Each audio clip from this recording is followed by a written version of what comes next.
Well, that's good. Damn, actually. 7 odd hours after you got back to bed? That's not bad. Sounds like you slept quite a lot.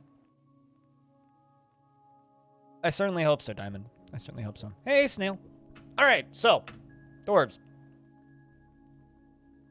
Only an hour and a half into the stream. Pretty good. Lead up, I say. Pretty good. All right, so. This is Stonewater. We're going to need to expand our bedrooms a little bit. But Stonewater is a volcano fort. And it's a volcano fort that I've been bending to my will. The volcano used to go all the way up to here, approximately. But we started digging down and digging down and digging down and channeling out the top of the volcano because I wanted it to look more believable as a volcano. And I feel like the tops of volcanoes in Dwarf Fortress are always just a little bit disappointing. So my goal for today is to finish rebuilding the top of this volcano to be able to make not controlled eruptions, but essentially like a controlled lava flow and allow it to flow all the way down and then around my fortress. We have absolutely no military, so being attacked could kill us pretty quickly. So I do need to be a little bit smarter today and maybe actually build a bit of a military. As for the fortress itself, it kind of goes from up here all the way down through here. This is the upper bedroom area.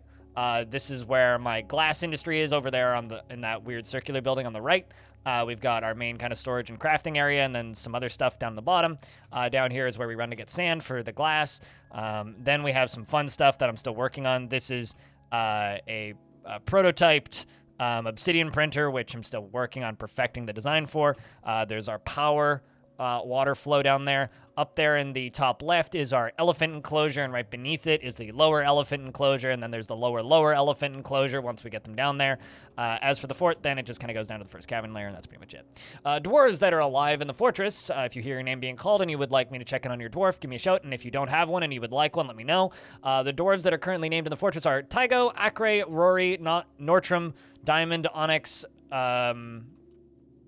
Pablo, Mistrunner, Tapioca, Farana, Aqua Funkalistic, Booty Whap, Ayer, Orion, Sanic, Animal, Bastet, Soul Shinery, Hex Wrench, Audio, Rolf, A Sunday, and Spooky. Diamond, there he is. You do not have any lover, and your pet goose is dead. Can I dwarf you? Absolutely. What kind of dwarf would you like? Do you have any preference? Diamond is single. Diamond is truly a diamond in the rough. We got many glassmakers, some farmers, some children. We got engravers and stoneworkers. No preference? All right, we'll give you glassmaker. Glassmaker is the prized industry in this fort.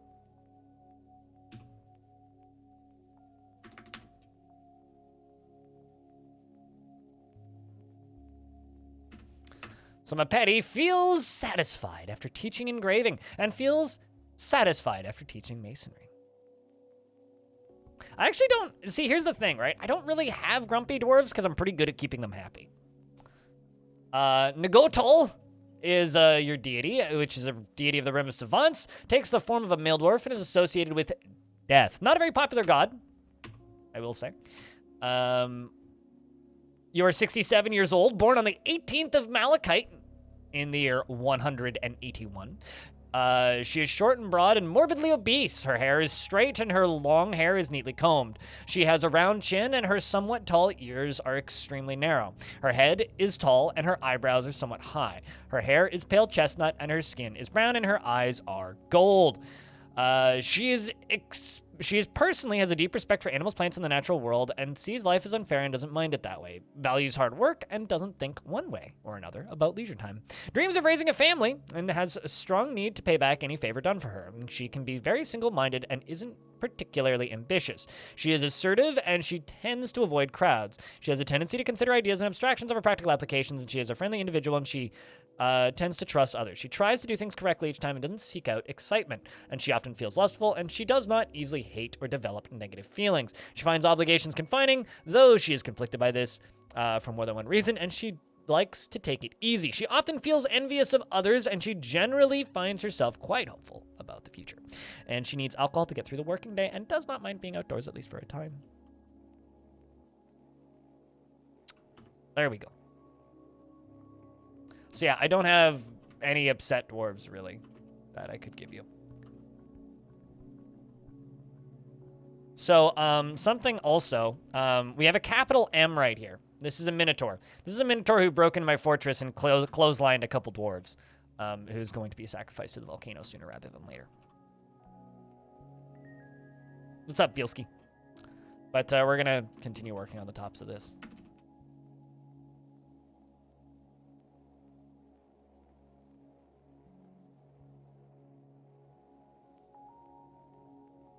Runs over your non-existent army? I mean, there's something that you need to learn about me, and that's I'm maybe way better at this game than you think. But, okay. I have zero faith in my ability to keep my dwarves from dying.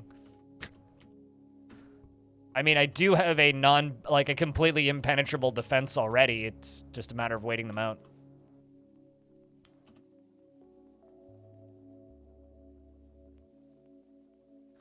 So I think that's the direction that we're going to flow with this. Which does mean I need to wait for my dwarves to get up here. Or I mean, I will have lava. We're going to be building lava cannons. That is going to be our actual defense. You failed your 11th fort. I have a... Fort. I have a question. Why are you keeping count? 11 forts, man. I mean, also, define fail. What happened?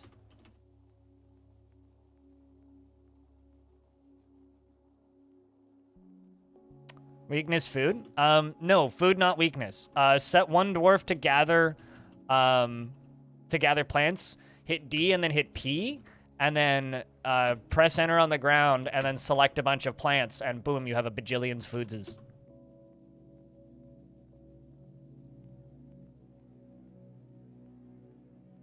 Nope. It depends on the stone. Literally go to this screen and it'll tell you what, like hit Z.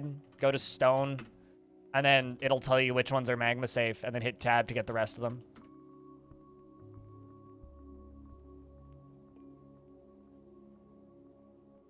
So, no. Not technically.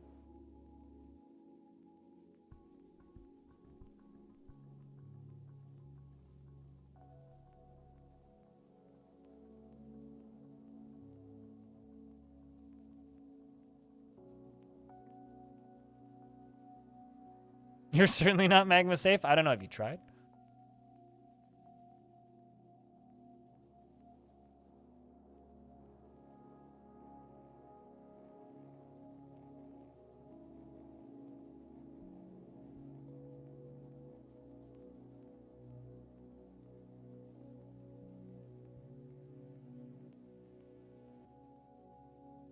So, oh wait, are you saying like non-constructed stuff? I mean, anything that's just, like, sitting there is not going to be melted through now. It's not going to just go melting through the terrain. But yeah, as long as it's not made of wood and it's constructed or just part of the terrain, yes, it's magma safe. It's not going to melt through it, if that's what you're asking. I didn't understand the question initially. But, like, alabaster wall like this, the lava won't go through it, but these boulders, if they fall in, will melt. Yeah, no, this isn't the Super Mario Brothers mod. The Super Mario Brothers mod allows for certain liquids to eat through rock and also earthquakes and summonable asteroids and a bunch of other weird shit. Oh, hey, that baby has risen and is haunting the fortress. Right.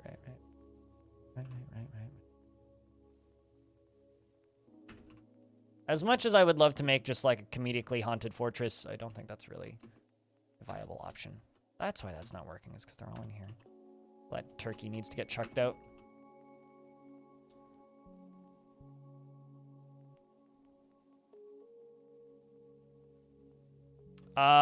Trees can go and grow underground, but they shouldn't be growing on stockpiles. Putting a stockpile down should stop it. Why? Are you trying to grow trees on top of stockpiles? Because they'll just, if you give them like 2Z levels underground and you've broken into the cavern layers and you've got cave moss, just give it a tall ceiling and yeah, trees will grow. Or mushroom caps will.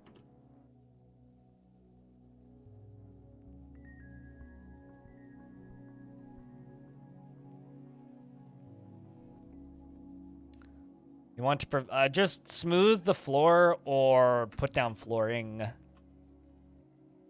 is what you're gonna want to do. You know, actually, I don't want to do andesite. I want to do green glass. I got so much green glass, I might as well use it for something.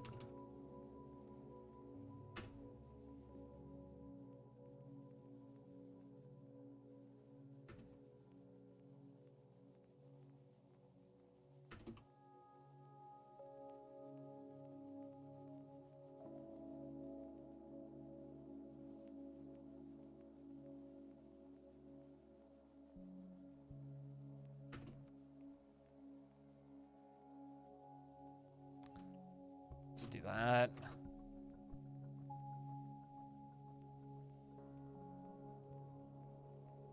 Ambushed by what? Are you in like some weird resurrecting biome or something?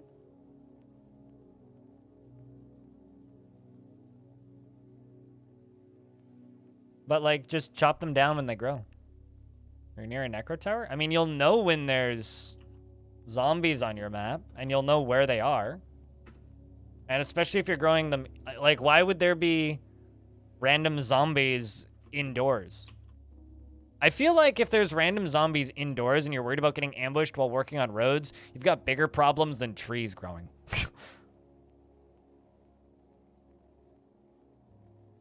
Yeah, that's fair. That's totally fair, Dominic. I mean, like, that's how I feel when I play a lot of, like, keyboard-driven games that I don't play consistently. Like, on the rare occasion that I open up, like, NetHack or Dungeon Crawl Stone Soup or even, like, Cataclysm, which I very rarely play. It's like, how do I do this again?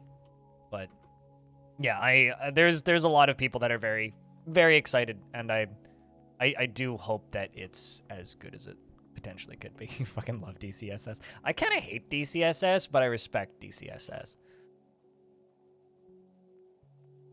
I don't enjoy playing roguelikes where the vast majority of the community is just focused on leaderboards, scores, competitive, blah! It's like everything I hate about video games. But I respect the hell out of it. It's a cool as hell game.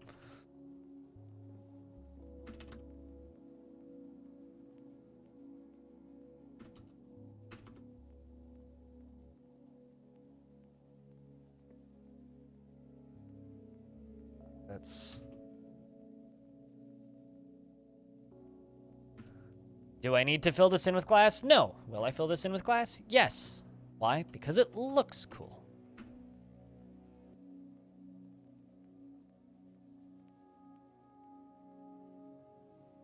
But yeah, I too am also heavily looking forward to premium. I'm just looking forward to premium for it being easier to watch for people who watch my streams, and I'm looking forward to like the small quality of life things that premium is going to offer. Like I'm looking forward to being able to build walls on floors as an example. And I'm looking forward to, you know, just dwarves being more recognizable at a glance. I mean, they're already pretty recognizable. Like, it's kind of crazy, actually, how easy the dwarves are to recognize, considering the fact that they are a static sprite most of the time. Like, it's kind of nuts, actually, how easy it is to recognize dwarves just by the way they walk and stuff like that. So I do think, like, maybe there's going to be a little bit of skill of some players lost there because people are going to just, you know, focus entirely on the new system of, like, oh, look, there's pretty pixels now. Which is, I think, a benefit for everybody in the long run, but there is going to be a small part of me that's like, man, I like the fact that I can recognize a dwarf by the way that they walk. But, you know, I also don't expect Twitch chat to be staring at it close enough to be able to do that. Hopefully it'll just teach other people how to do that, I suppose. Just kill that last one and then go back to dumping this out. So I'm thinking we're going to have two different spillways. We're going to have one up there and one to the left here. And they're both going to be surrounded by glass. They're going to go down and then around the fort down here, although this is as close as it can go. And then it's going to spill down over the edge here and then down to probably about here.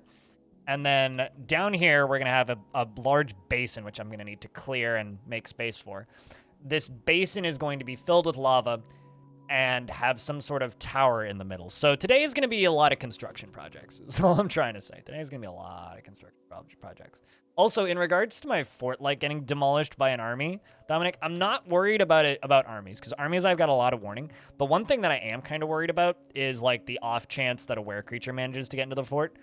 That would be a problem. Normally, like, I am pretty good at, like, just completely negating the effectiveness of were creatures with doors and things, but if one did manage to get through, it would cause a lot of damage right now because of my lack of defenses, but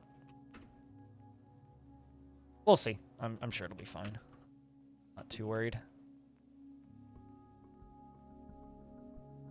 But that is kind of, I think, the one thing that could really cause us some fortress grief. But I will do my damnedest to keep that from happening, and generally I'm pretty good at that. Generally. But yeah, shouldn't you get, like, a notification about how the dead walk and you should hide while you still can? Glurf? Because, like, unless there's just, like, undead walking around your map, at which case you probably shouldn't be worrying about building a road where the undead are anyway. Unless the undead are, like, actively moving around, why are you... Why are you worried about being ambushed? Just go out and work on roads.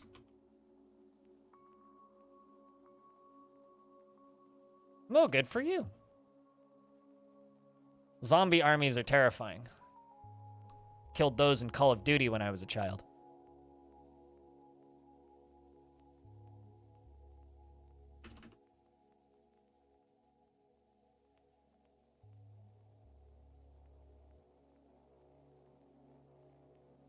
Gotta be honest that this whole carving of a mountain thing really made me realize just how long it takes to channel stuff. It's moving mountains. It takes time. Weird.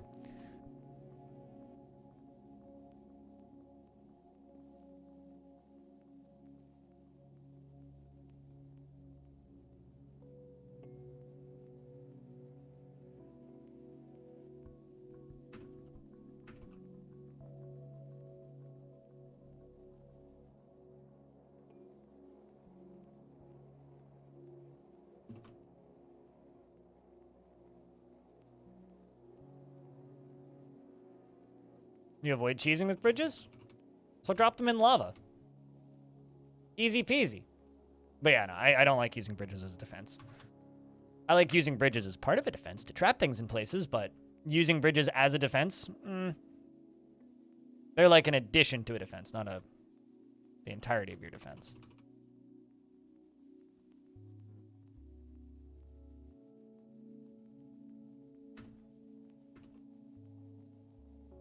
If they're the entirety of your defense, that's a really boring defense. All right, so we're bringing the glass in. We should probably get up to 80 dwarves pretty soon.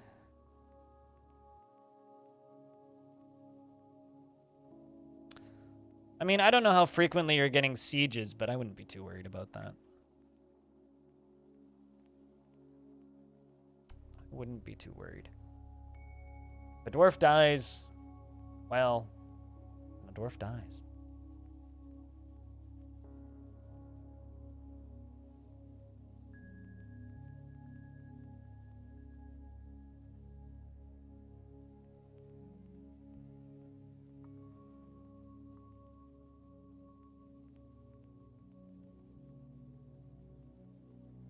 Just make sure it's not a dwarf you like.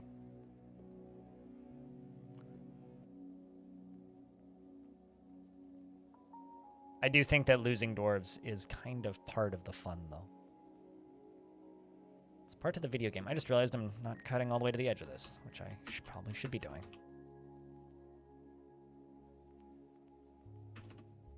Because Because I've done it up until now, might as well continue.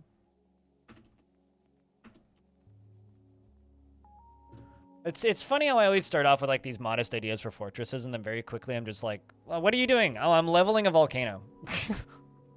Flattening a volcano. You know, just normal things. That's what you do in Dwarf Fort, right? Why are you even playing Dwarf Fort if you're not flattening a volcano?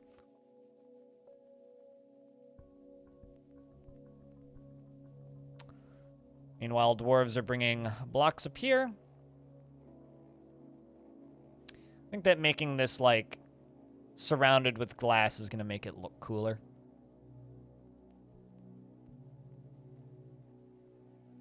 Got to do something with all of this glass, because I've built all of this glass.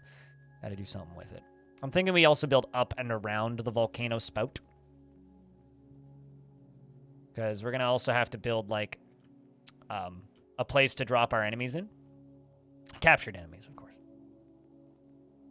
Of course, of course.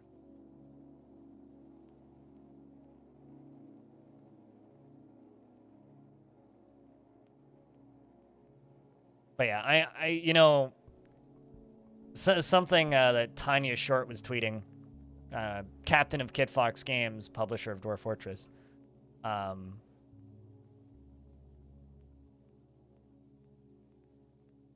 She tweeted last night, and they've all been like very much tweeting about Dwarf Fortress recently, where they're just like, yeah, it's coming soon. Where they say, I wonder how many people will report on Dwarf Fortress Premium launch success as coming out of nowhere. And it's, you know, like, you know what? I wouldn't be surprised. Also, this is a promotion by Molson Canadian, so I'm not going to make too much fun of it. Apparently today is Canadian Beer Day, so as a Canadian beer enthusiast, I would just like to say Happy Beer Day. To those of you who celebrate, please celebrate responsibly. That's it. Please celebrate responsibly.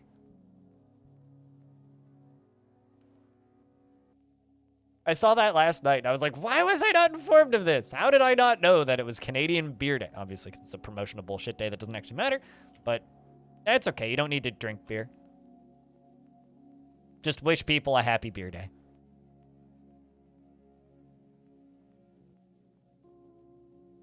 All right, let's remove some ramps.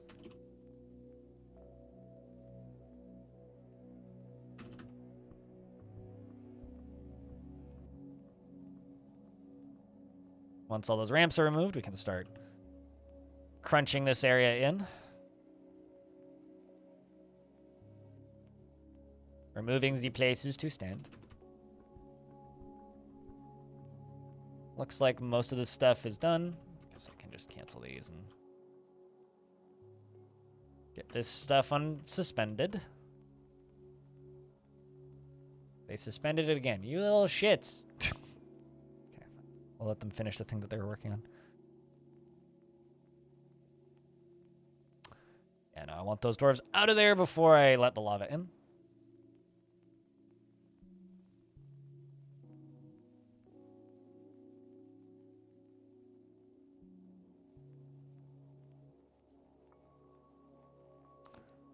Got one more thing to remove.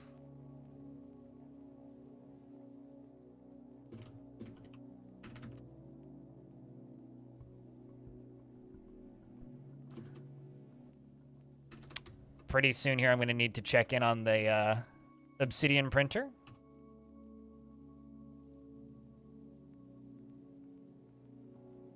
Wherever you may brew. Red Dragon.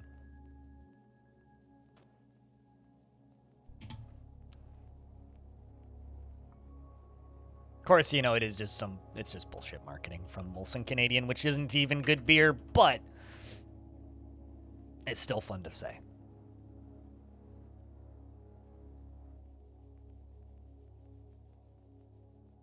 No, because all of the stone... This entire volcano seems to be made out of andesite, which is not lava safe, so the boulders fall in there and they melt.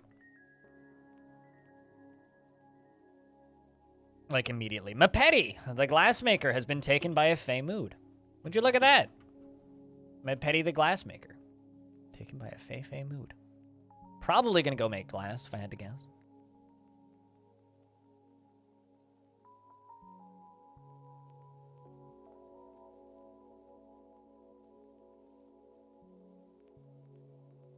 Not technically legal? Well, who says you're brewing it? You may be acquiring said brew from somebody who did legally brew it.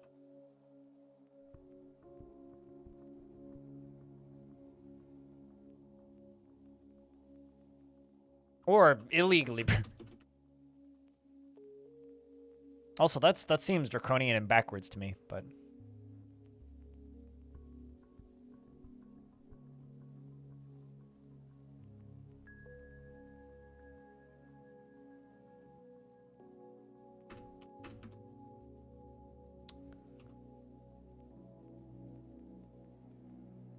For a second there, I thought that dwarf, like, immediately eviscerated themselves, but they actually ran up. So yeah, here, we can watch this. So all this is out of sight, you see? And as they say, it's out of sight, out of mind. So this stuff is going to fill up with lava and then melt and disappear.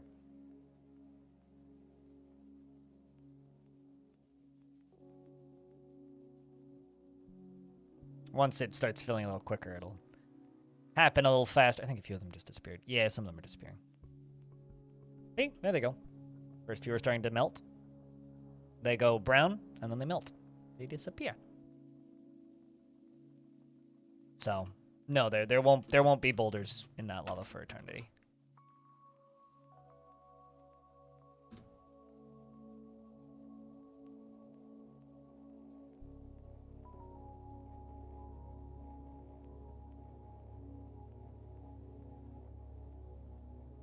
There have been instances of mass alcohol poisoning and all that. Yeah, totally. But this is just gonna be me, and my opinion. So don't take this as the way everything should run. But the more you make alcohol taboo, the more people want to abuse it. So the higher the drinking age, the harder it is to acquire, and the more complicated it is to get, the more people abuse it. All right. And there's a lot of like old habits that stem at least from like areas surrounding where I live, back when prohibition was a thing and alcohol was illegal, where a lot of people abuse alcohol. The less taboo and the less illegal alcohol becomes, and the more accessible alcohol becomes. Oh, see, that's obsidian, so these will stick around. So these will just hide.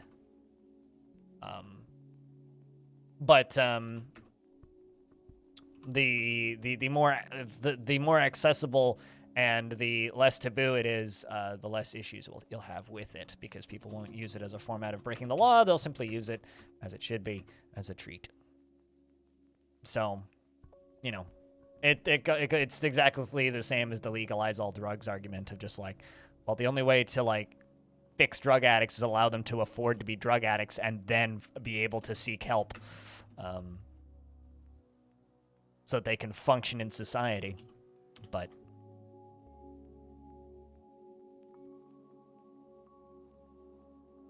also, can I just say that like it's really weird that like Texas is super backwards when it comes to alcohol? Like you'd think they'd be like pro freedom and stuff of just like, yeah, you can make your own alcohol. That's part of freedom. But I guess I don't know what Americans' definitions of freedom is.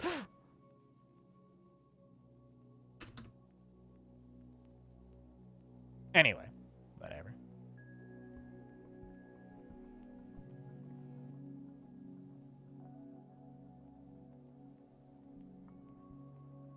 Yes, but one is human nature and the other one is, what's the word I'm looking for here? One is human biology, the other one is an optional substance, right? So, sure, similar logic, but completely different outcome for said argument.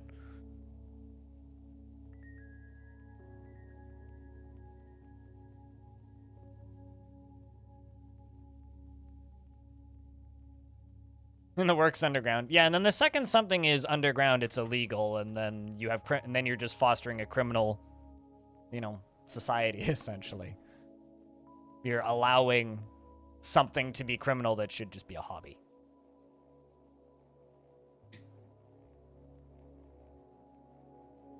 But whatever. Not a topic I feel like talking about today.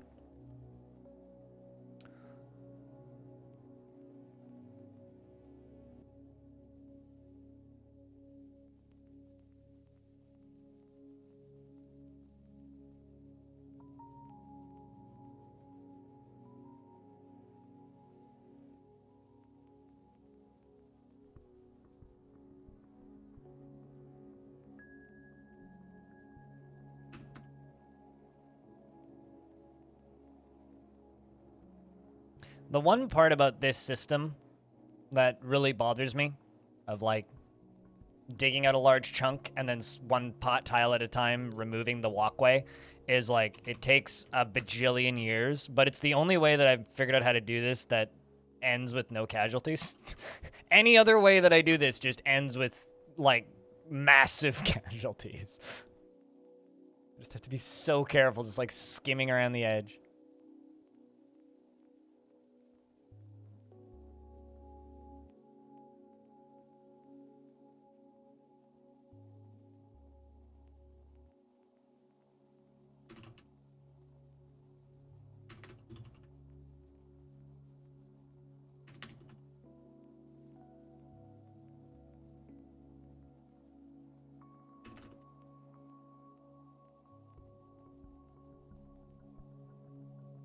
Slowly working up and around the wall.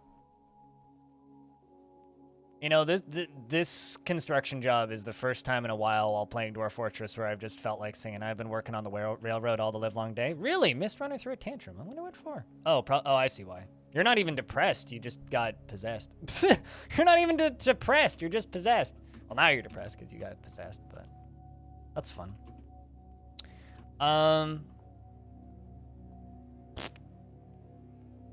I can probably fix you.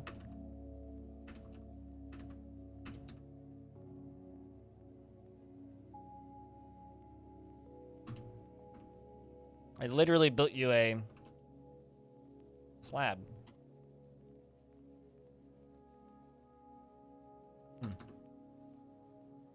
Some migrants have arrived. It's like a weaponsmith who's a competent marksdwarf. Novice swordsdwarf bookbinder. Dreams of mastering a skill. Prefers a chaotic mess to the boredom of harmonious living. Is pleased by her own appearance and talents and generally acts impartially. It is rarely moved to mercy. Also, just because I really want this conversation to move forward, chat, if I could get a round of beers, that'd be greatly appreciated. Just don't feel like staring at those lines anymore. I'm just going to toss you into the military, because I do need like 1 or 2 military dwarves. And do you dream of creating a great work of art? He's vulgar. A vulgar being who does not care a lick for even the most basic rules of civilized living. So you're going to run around naked? Is that what you're saying? The detriment and harm of those around him. You seem like a lovely individual. Hey, Raz. Hope you're doing well. Trader. Can I give you some real work to do? Confidence. Does not enjoy participating in physical confrontations. Okay, grab a pick. Changing his mind to agree with somebody else. Actively avoids exciting or stressful situations. Mood is rather ambitious. Rarely feels discouraged and is stubborn and often perseveres to prevent himself.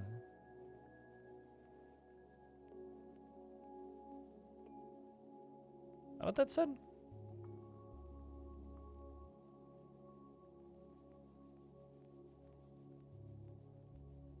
Not a person. Little interest in joking around in the sense of duty, is trusting and doesn't seek out excitement, very humble and does not have a great aesthetic sensitivity, is conflicted by this as he values artwork and its creation, is compassionate to those, take it easy and tends to avoid any physical confrontations and works to spread his natural tendency with respect to master powers. Yeah, he hates freedom and would crush independent spirit whenever it is found. Chat, we found an American.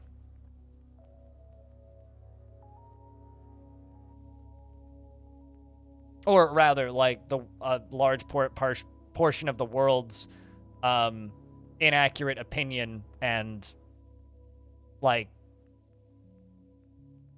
what's the word I'm looking for? Stereotypical concept of an uncivilized somebody.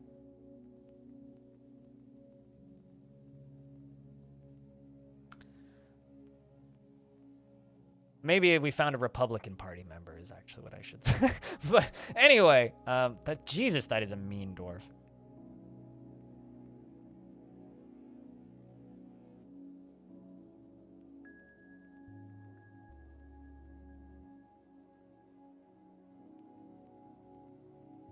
Damn.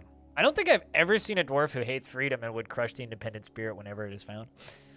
What are we gonna do with you? I mean, also, of course you're a weaponsmith. He likes eagle parchment.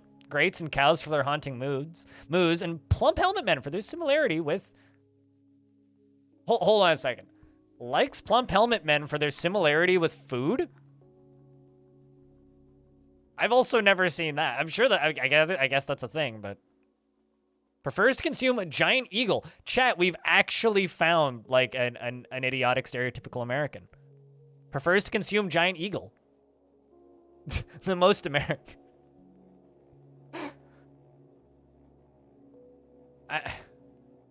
I feel like I should just drop this dwarf into a volcano.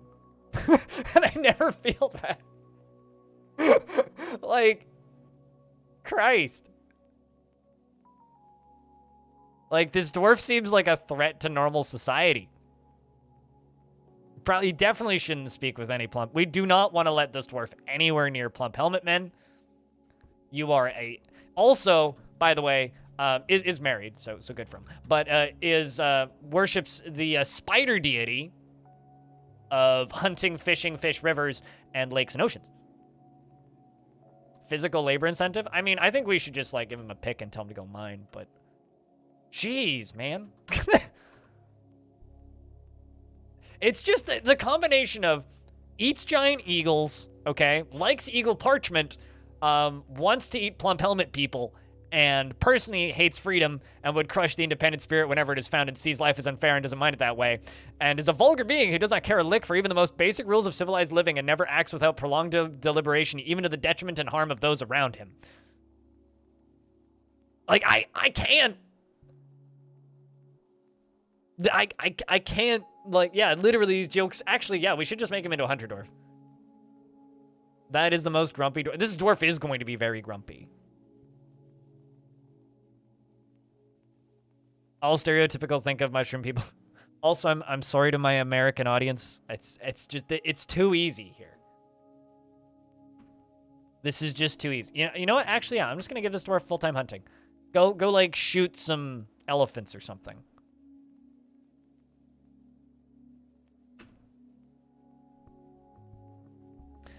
Often finds himself exchanging his mind to agree with somebody else, avoids exciting or stressful situations. You're a carpenter.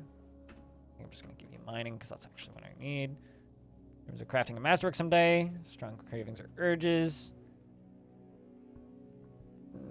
Flight's fancy. Quite polite. Is brave in the face of imminent danger. Sweet. Joins the military. Dreams of mastering a skill. Is a perfectionist and does not easily fall in love and rarely develops positive feelings. Take it easy. Offered gifts without being particularly grateful. Generally acts impartially. Rarely moved to mercy. It's truly a grumpy dwarf, yeah. Lives life organized and neat. Tumult and discord. Active imagination. Ambitious. Tends to be a little wasteful when working on projects. Brave in the face of imminent danger. Sweet. Actually getting a couple military dwarves this time. Utterly fearless when confronted by danger. Okay. Also joins the military.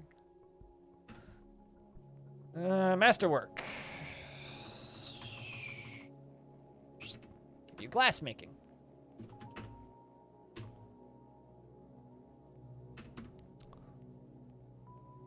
And a bunny. Bunch of dwarfs and a bunny. We're up to 76 dwarfs. The number that Fallout ruined. Speaking of Fallout, did you guys see that trailer for the Fallout game that's made in the Doom engine? By the way.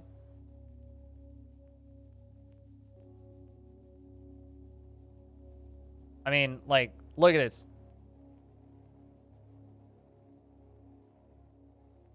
Like, this is kind of rad. This is, like, that is indeed kind of rad. Like, obviously, you know, it's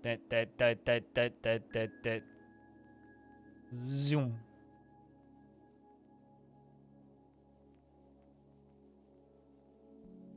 Like, kind of looks fantastic. I mean, obviously, you know, it's just the Doom wad, but it's a cool looking one. Anyway, we need a place to put this bunny, so. Bunny, you go up here.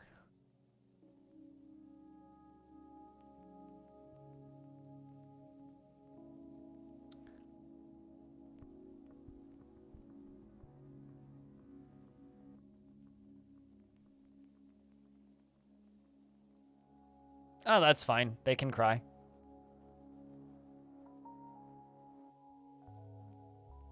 I don't mind. Diamond. I mean, if somebody wants to make a Dwarf Fortress inspired first-person shooter running in the Doom engine, I'm in.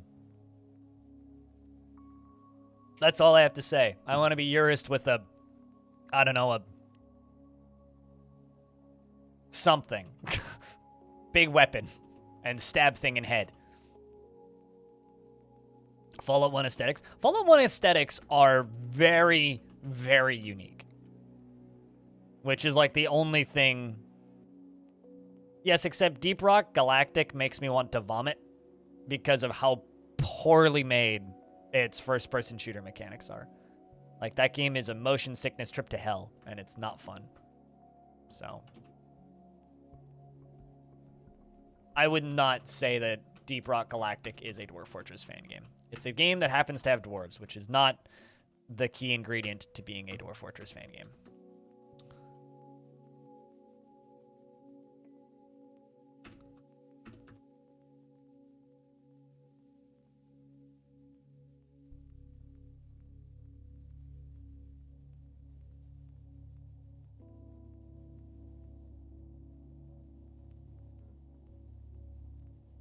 All right.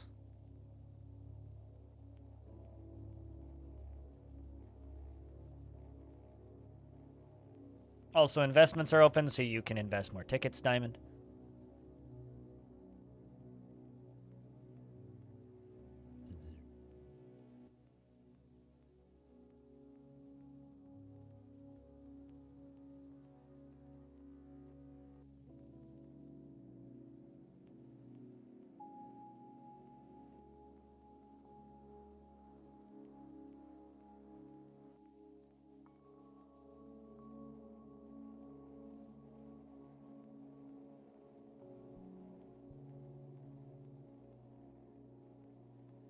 You have to type an exclamation point tickets to see how many you have for Spielski. But yeah, I'm very much, like, the thing that I'm super duper looking forward to with this fort right now is just getting to either pull the lever or build the thing that is going to just let the lava flow. Super duper looking forward to that. That's going to be fun. All right, so where do I want the second flow to go? That is the question. I'm thinking like just straight through this because we have this very convenient little nook right here. So I could like extend this out a little bit and start building that up. And then maybe we could go up to about here.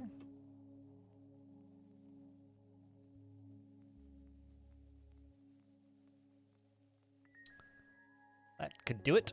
And then we could even connect these a little bit.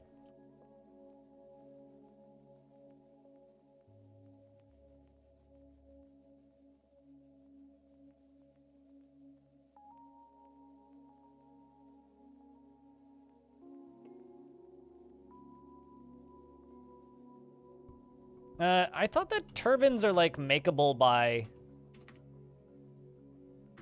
certain factions. Like certain clothing stuffs are not manufacturable by certain factions depending on their history, although I could be mistaken.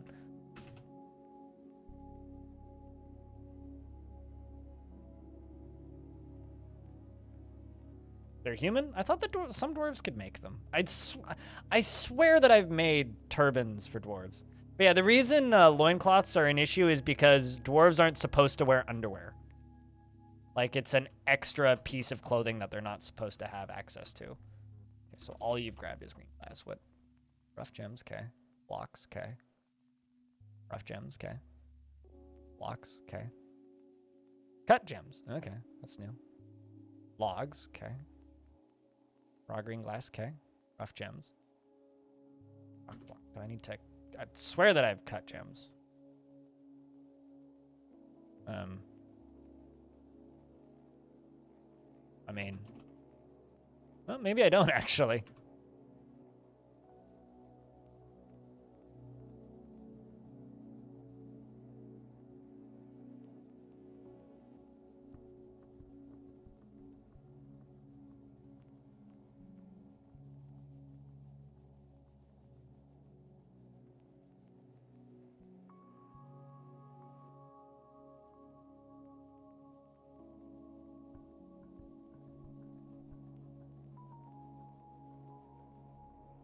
That is not what I wanted to do. There we go. That is what I wanted to do.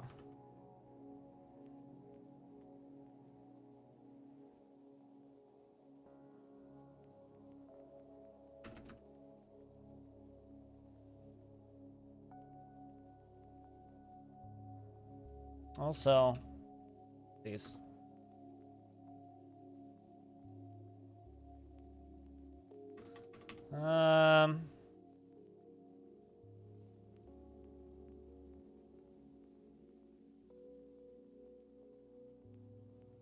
Need some chains pretty soon.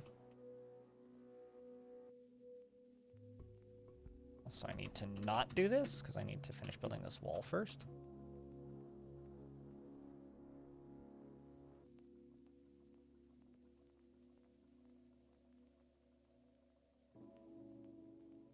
Elves can also make turbines? Oh, interesting.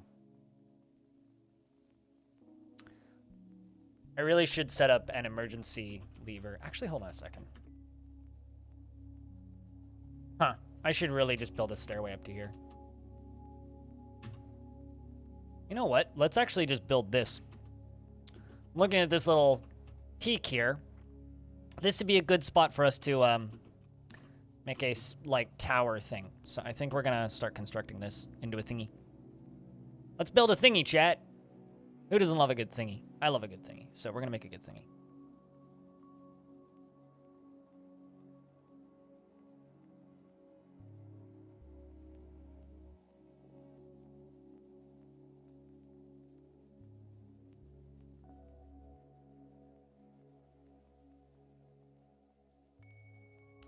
Let's just make this a little bit more of a logical way around the edge.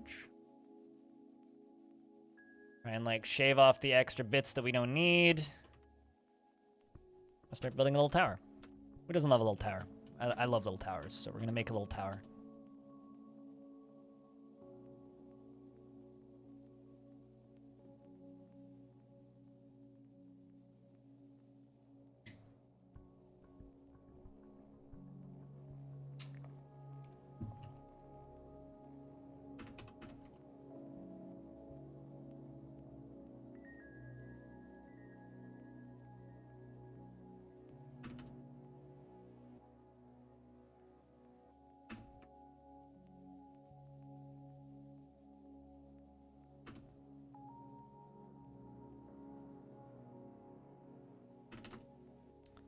Carve this off and make it a more logical shape. The humans have the most helm options. I wish I had a snazzy response to that, but I don't. So that currently looks like a weird combination of a World War II bomb and a goldfish. Kind of turn your head sideways. It almost looks like a little goldfish.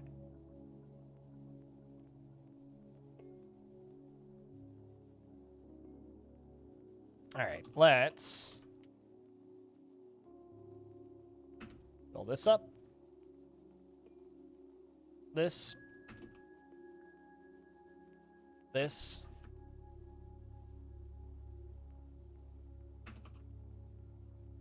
If you're committed enough, Cuglor. It looks like a fish-shaped cookie that was made without a cookie cutter. You know, it looks like a fish-shaped cookie that somebody just like molded into the size and shape of a fish and just went, look, it's a fish, and then everybody else just kind of looked at it and goes, no, dude, that's not a fish. It's a weird mushy shape. And they go, no, it's a fish.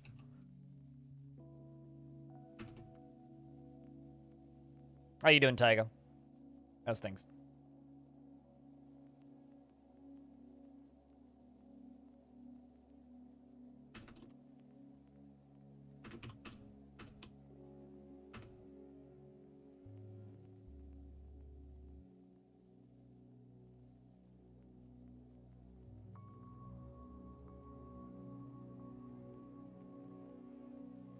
Well, regardless, I'm going to carve into here. We're going to carve out this. Smooth it from the inside out. I could actually... Yeah, you know, we're going to dig this down and into the fort. the thing that I'm going to do, though, is I'm going to be sneaky. I'm going to make some hatch covers. Because hatch covers are untoppleable, even by building destroyers. So I'm going to make a quick and dirty little stairwell. Ooh. Actually, just make it go down to here. Instead.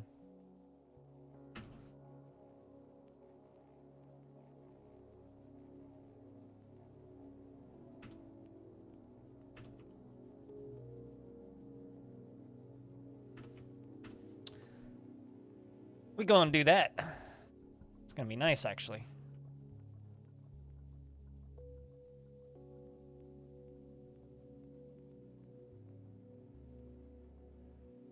I was gonna say, where did all my buildings go? And where did all my dwarves go? And why aren't they like mining stuff? It's like, oh, because they're all constructing all of these buildings that I just queued up.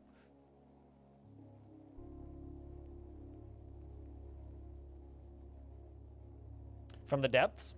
Stone Hobo really, really likes From the Depths. I've talked a lot about that game.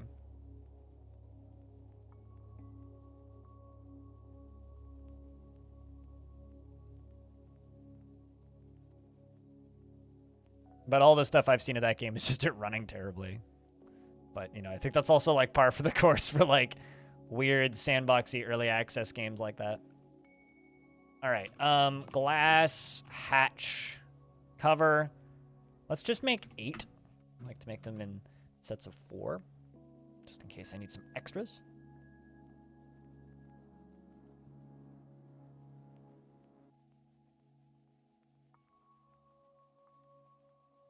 I hope that this fortress is looking as cool to you guys as it is to me.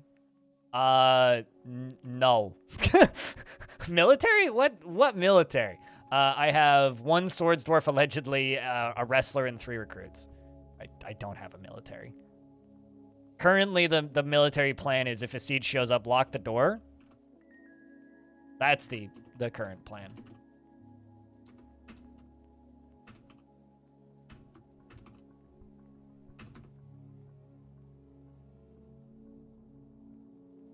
But, you know, honestly, I feel like that's most people in the world's strategy for if like, an enemy army shows up, is lock the door.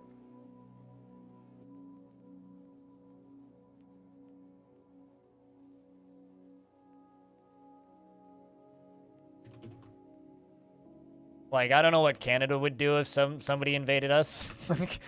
It would just be kind of like, ask for help and lock the door.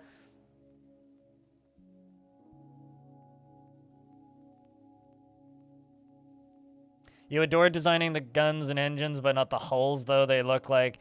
Is there, like, enough of a Steam Workshop that you could just, like, download somebody else's designs off the internet and then just, you know... like, redesign the weapon systems? I mean, it's like the very brief period of time that I played that, Avorion. And, like, it was like, well, I have this shoebox-shaped box. And that's pretty much it.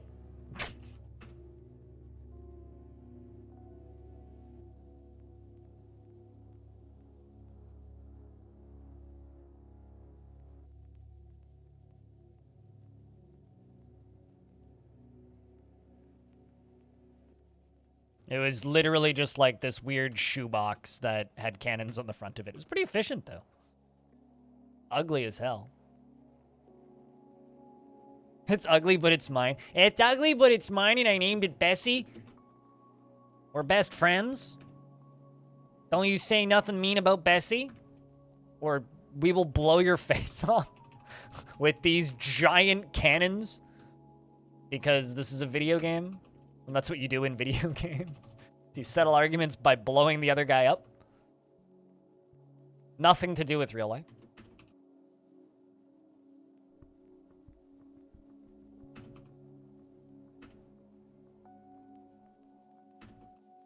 Although, I will say, if you make really ugly ships in games where you build big ships, you have to give it, like, very fitting names like Panama, or and you like call it Pammy for short.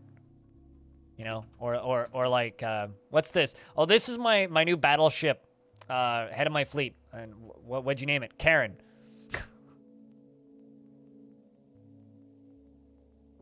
And no manager's gonna want to speak to this spaceship.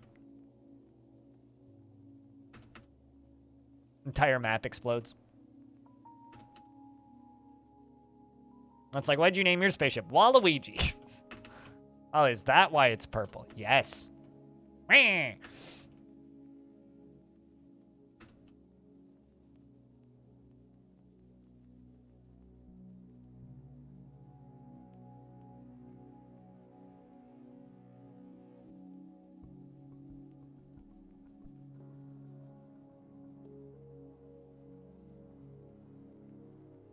You know, I was talking earlier about wanting to build like a box down on the base where I put lava cannons, but I'm kind of thinking about a significantly less efficient setup where I just build the lava cannons into the wall of this. The problem is if I do it that way, I'm not going to have any way of getting any kind of Goblinite out of it. So, and maybe the manufactured setup's probably the wiser one.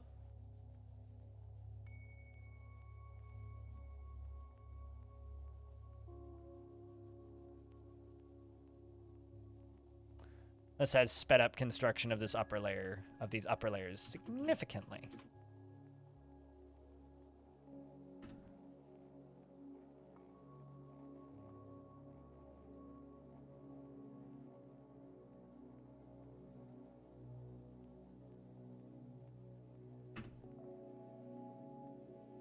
You know, it's kind of funny, Tygo.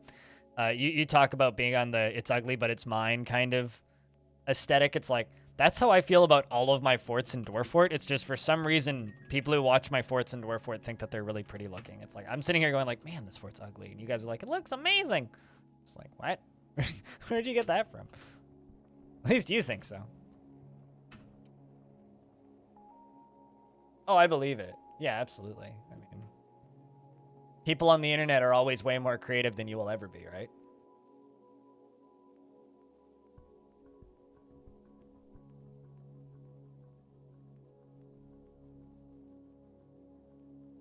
And I think that that's just kind of a given.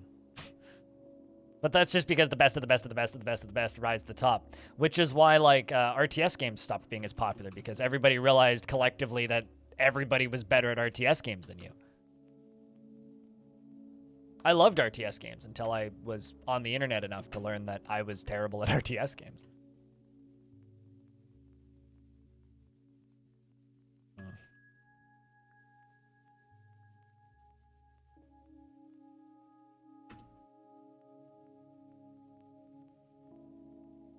Hey, Tapioca.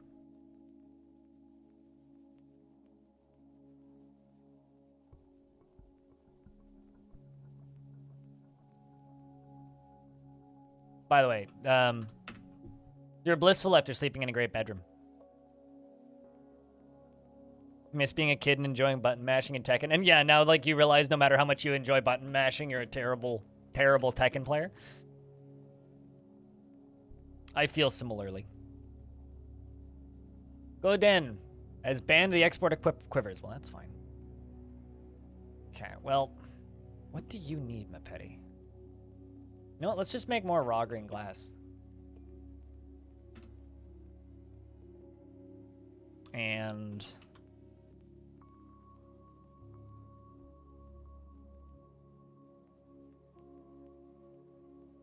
because I've cut gems now. Plenty of cut gems. I'm assuming you just need...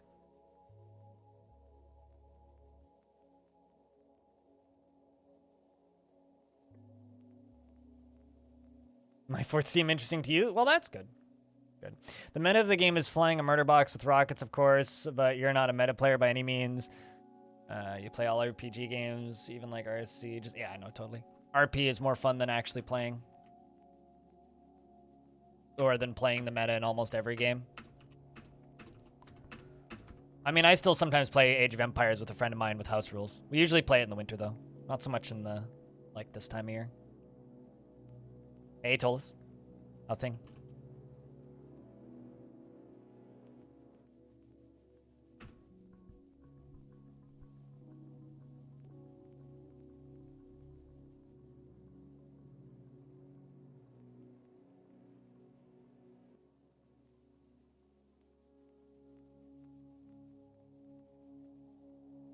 How many have jumped into lava?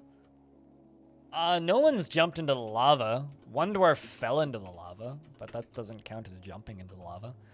It's been a long time since I've actually seen a dwarf kill themselves intentionally.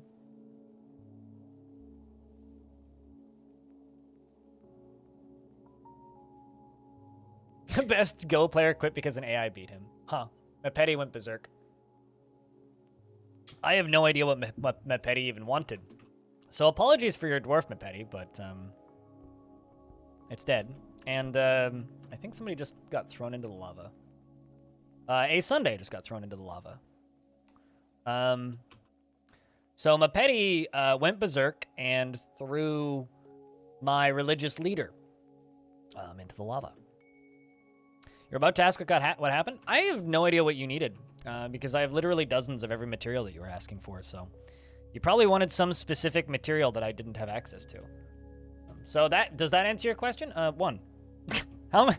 Well, okay. Still, 0 have been jumped into the lava.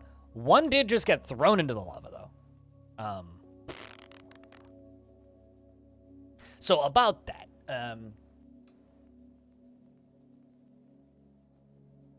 the volcano hungers, I suppose. Well,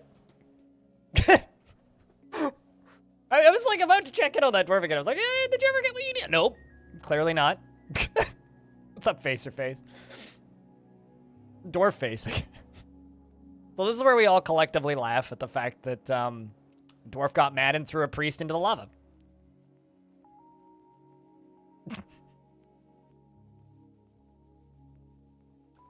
You know, I'm not even mad. That's just funny. We might just replay that. I never understood why people liked Assassin's Creed games and the Shadows of War and Mordor games seem the same. Some timing you have? I suppose. Yep. Now, if you could clip that, that would be like 10 times better. Do I have a free coffin for you? Looks like I do. Also looks like you got cut into like 9 pieces. How much cloth am I sitting on right now? There we go. Cloth counts are climbing. That's what we need. Remy cloth. Okay, so let's make cloth. Cloth. Dress. 50. Cloth. Trousers. 50. Make everybody new pants. Also means that suddenly there's a job opening in the Sanctuary of Gold for a new Exalted Treasure.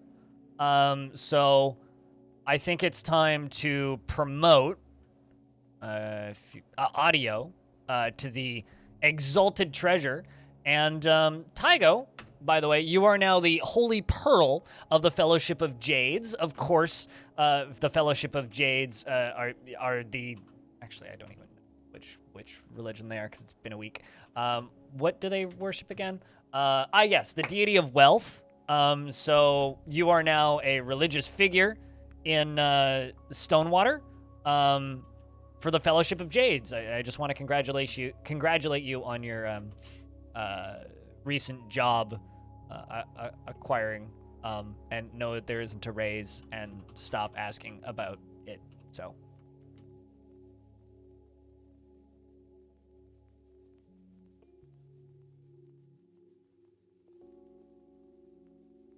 You see, like, that's exactly how I feel about arcade racing games. Like, the way you describe that, Athros, is the exact way I feel about, like, Forza Horizon. And I guess now Need for Speed Heat, which is because that game was $5, so I bought it. $5. It was like $4.90 or something after fees. It was, like, ridiculously cheap. It's like, you know what? I can put up with the crappiness of parts of this game. Because of how ludicrously cheap this game is.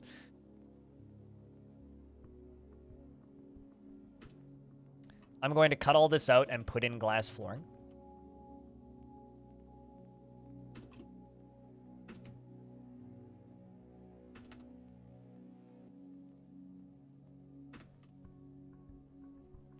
Back in X minutes. I didn't realize X was an amount of time, but I guess X is in fact going to give it to you then.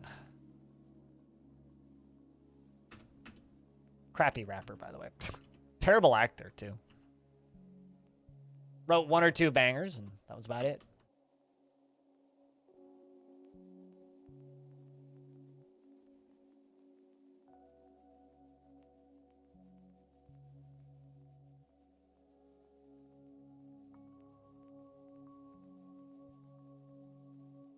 You know, generally, I would say that as well. But there's exceptions to every rule.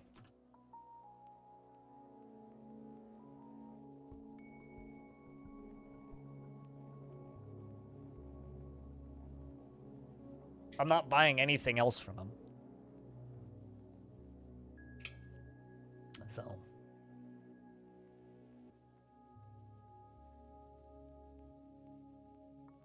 Ten gonna give it to you? True.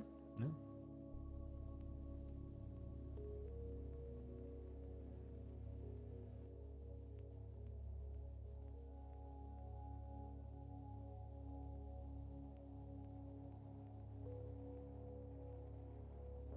I'm always amazed by how stuttery channeling large chunks of dirt makes this game.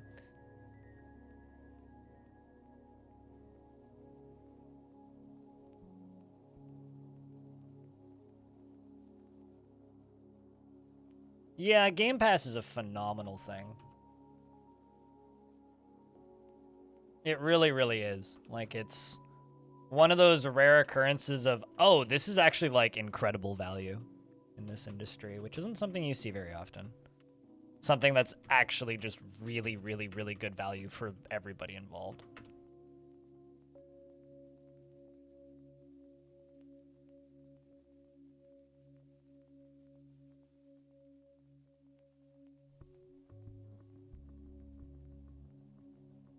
Let's just get all that knocked down.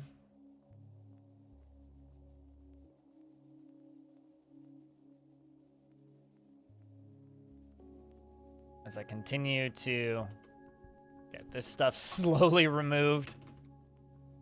Yeah, I want most of this dark stone here to be filled up with lava by the time I'm done.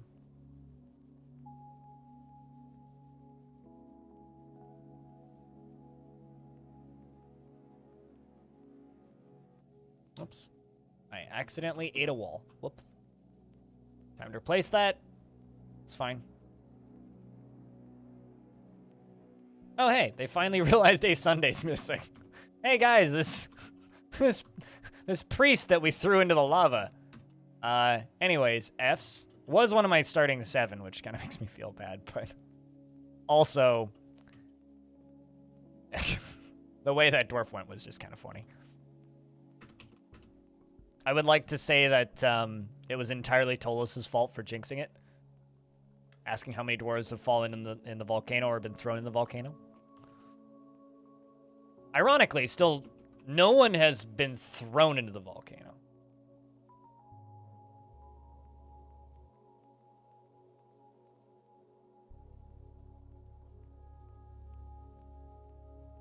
Although I'm planning on throwing that Minotaur into the volcano.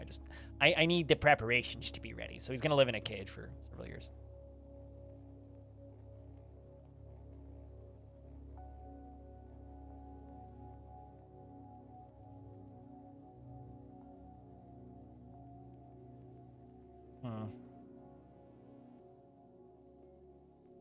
Game needs banana peels. Very Mario Kart statement.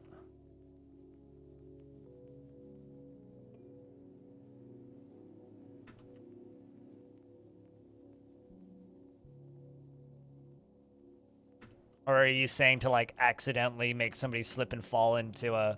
Actually, so this game has bananas. If you harvest a banana, does it give you a peel? I'm assuming it doesn't.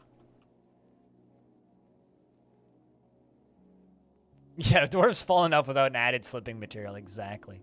Although, maybe we already have sentient banana peels. They're called cats.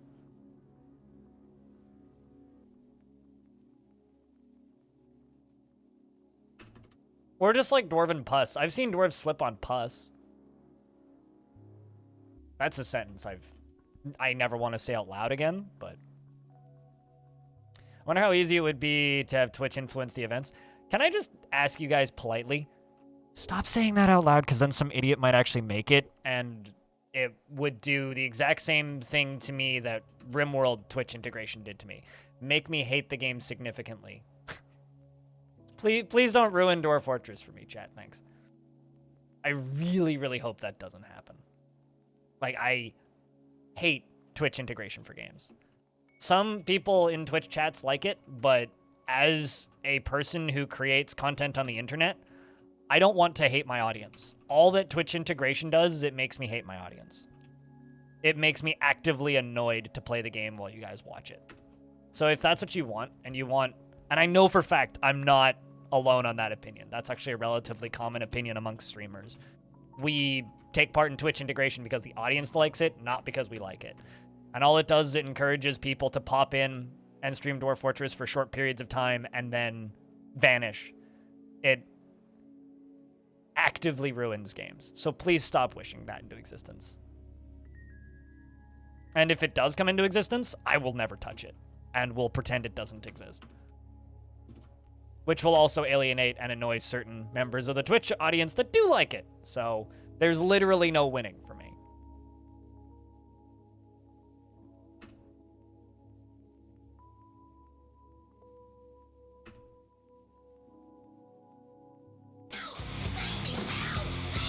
Sam Taxagon, thanks for gifting us a deep gift. A gift for a gift? Thank you. Hope you're doing well. And thanks for paying that gift sub forward. It doesn't serve anything other than to irritate the streamers. Yes, and it attracts a, how do I say this politely? Very young audience. Which is rarely the audience that you actually want in streams.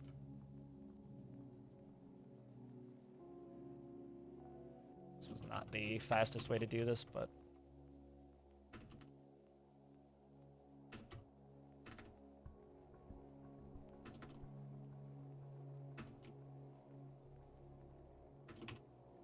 like, the only Twitch integration I could kind of see the utilitarian use for, or the utilitarian use for, would be automatically naming dwarves. But even then, like, it removes, like, the reason to read their descriptions, which is kind of dumb. Makes it less personal, so I wouldn't even use that.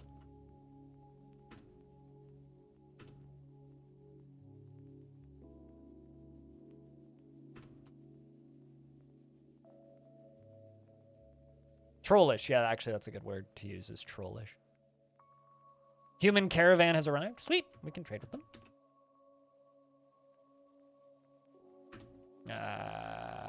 Balls. There we go. I was like, what was I going to trade? Balls, that's it.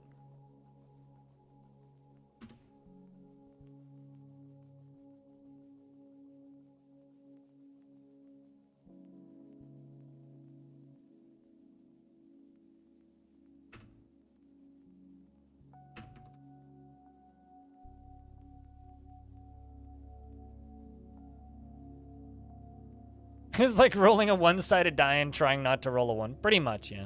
The only Twitch integration that I do kind of enjoy is in games like The Wandering Village, where it's just like, do we go left or do we go right? And it doesn't really change if you go left or if you go right.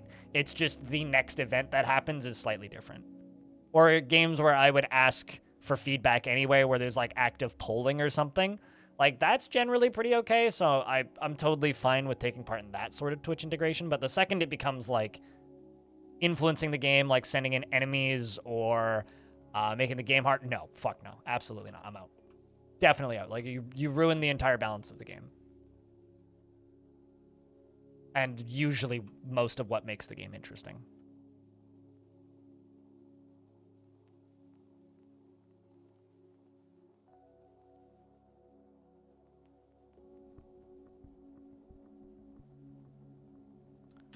With a stone in Stonewater with a stone-based profession. All right, Stony, we'll see what we can do. Find somebody with a stone-based profession who's also, like, not terribly upset.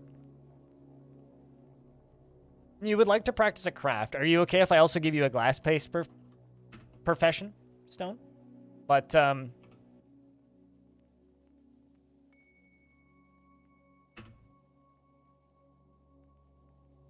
Are you okay, Taxagon? That sounded like a very loud sneeze. And I hope that you had some good dinner.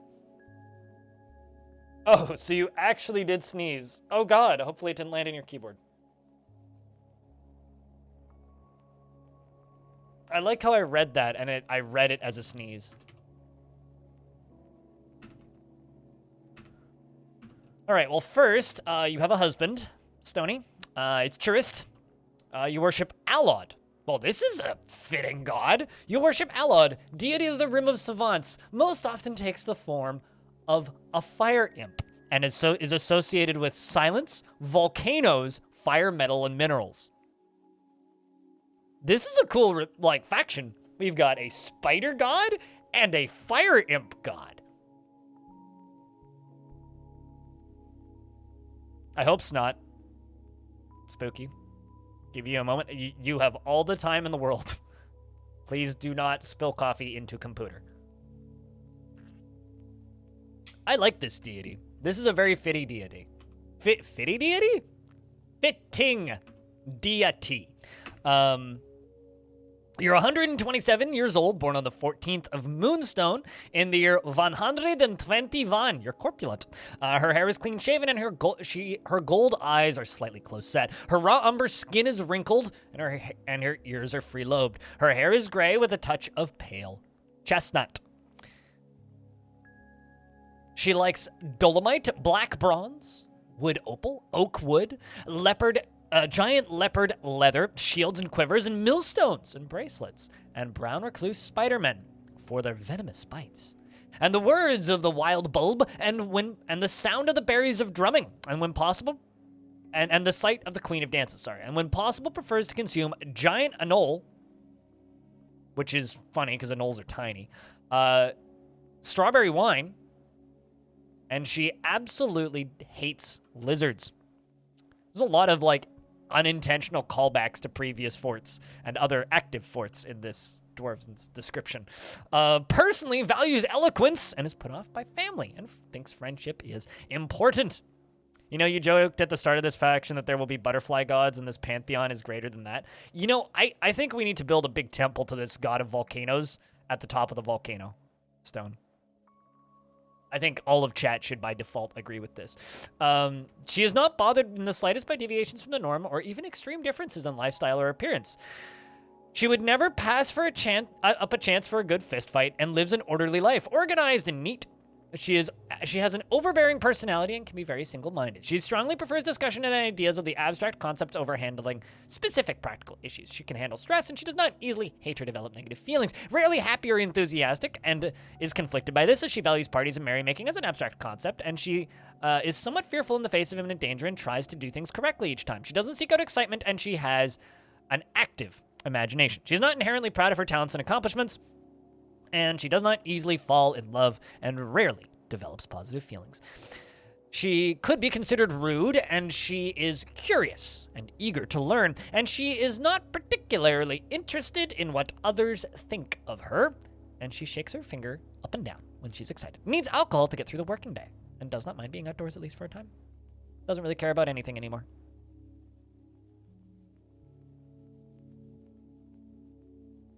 Solid little deity. On behalf of the Merchants Guild, let me extend my greetings to your people. There's much to discuss. Other default texting. So because we are kind of getting to a point where I do kind of need some weapons, these humans have, like, no military weapons. I'll ask for fancy metals then. Platinum, rose gold, black bronze, etc. They don't have iron or steel. That's weird. And everybody's favorite.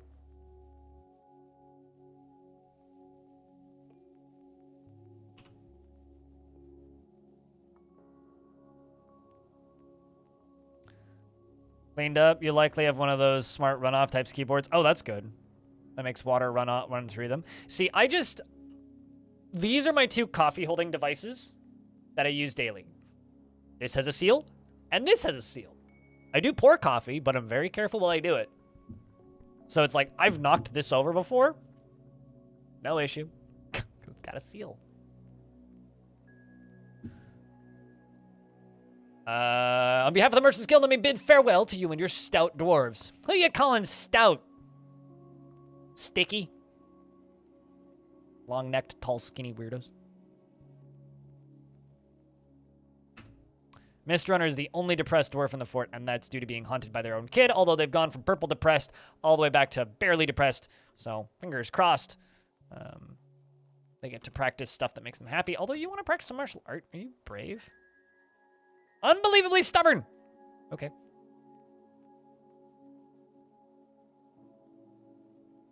You know what? Bit of a risk. I'm gonna put you in the military. See what happens. Please don't go nuts. Our dwarves are ale, not stout. What?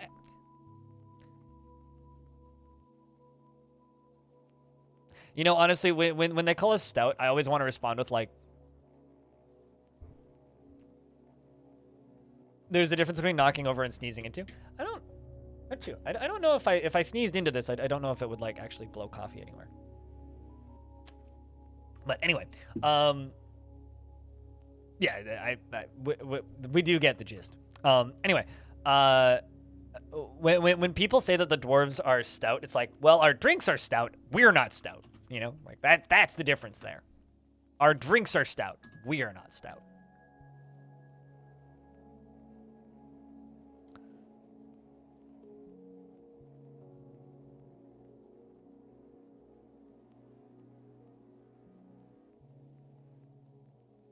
They're just like a dwarf processing plants here. I mean, I still got dwarves weaving thread into cloths. I must actually have, like, a lot of processable plants.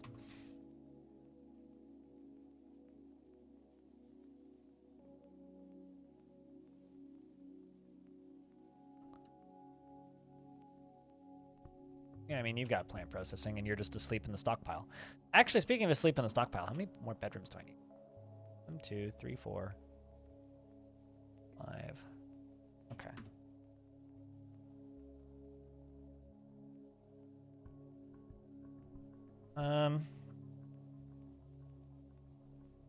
Crap. I have to re-pattern out my pattern for the bedrooms.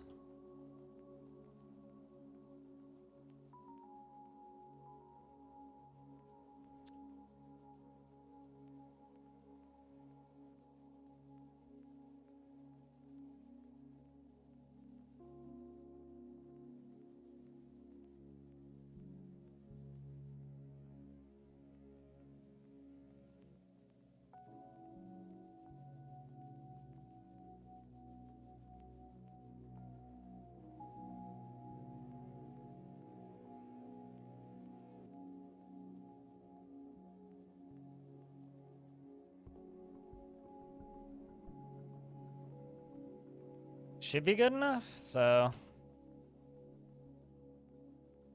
Nope.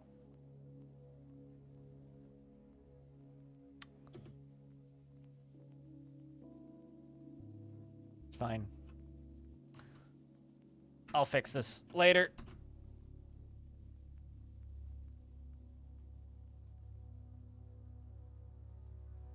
Oh, well, a new mayor got elected again. I've got like I swear, I've got like a 4-party mayoral system in this fort. The mayor keeps getting swapped. It's kind of cool, actually, but it's a little tedious.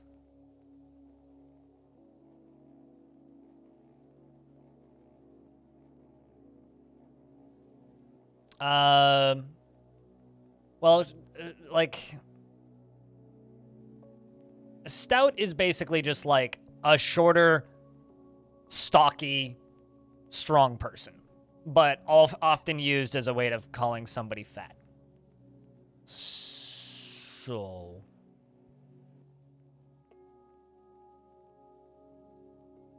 yeah, it's like a real democracy. We have cool gods and we're a real democracy. This is a neat faction. Satisfied while crying on a priest. Well, at least somebody is. I mean, you did get haunted by your dead family members, so...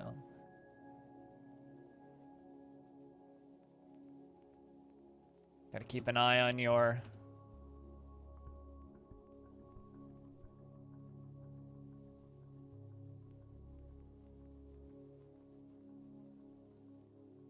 basically a guy saying, "G'day, you chodes." Yeah, pretty much. It's not. I mean, my favorite usage of the word stout is, "I'm a little teapot, short and stout." So it's a teapot. They're calling us teapots, chat.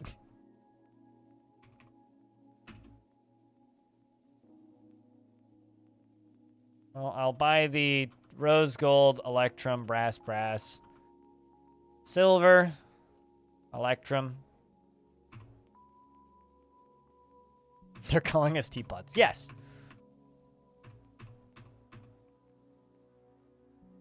Brought the quicklime bags that I asked for.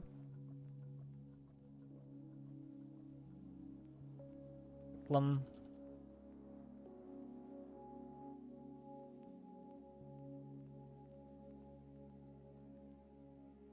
Let's grab some axes, or picks, spears, picks.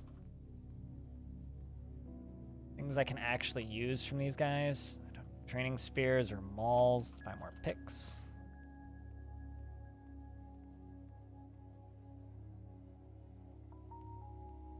Silver mace. That's actually a good material.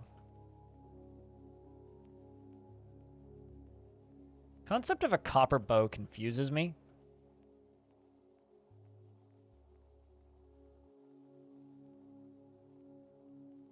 I don't think they can use great axes. Silver spear I'll buy. I could buy stuff and melt it down, but frankly, to be honest with myself, I'm too lazy.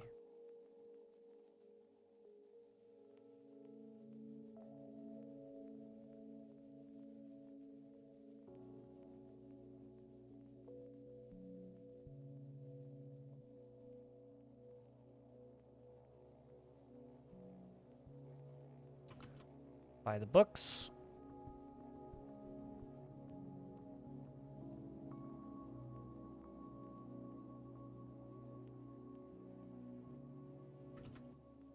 They don't need that much profit. They do still need profit, though. And there we go. We're done trading.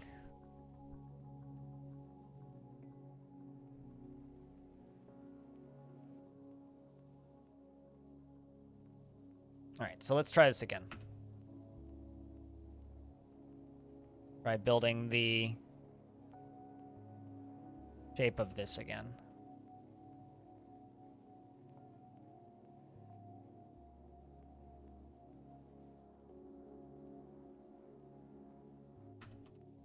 Oh, it would help if I started recording. Recording. Okay, let's try this again.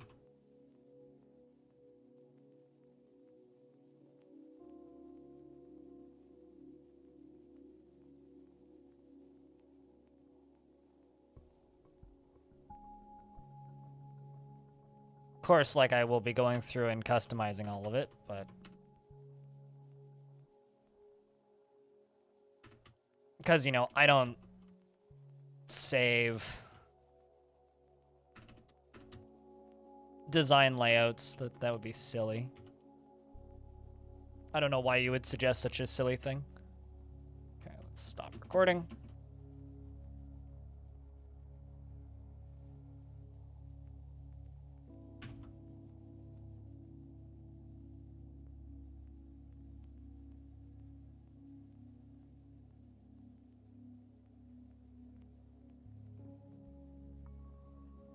There we go. Let me customize the room shapes.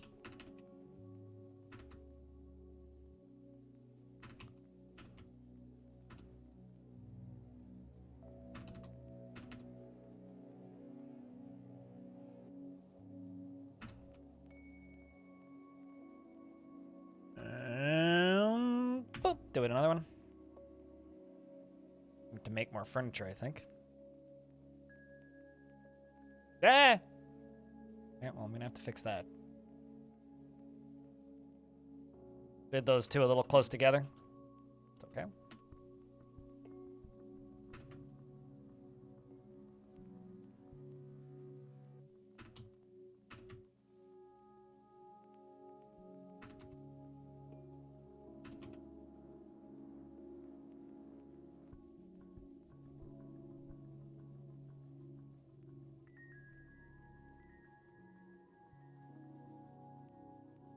And might as well just connect this down to here.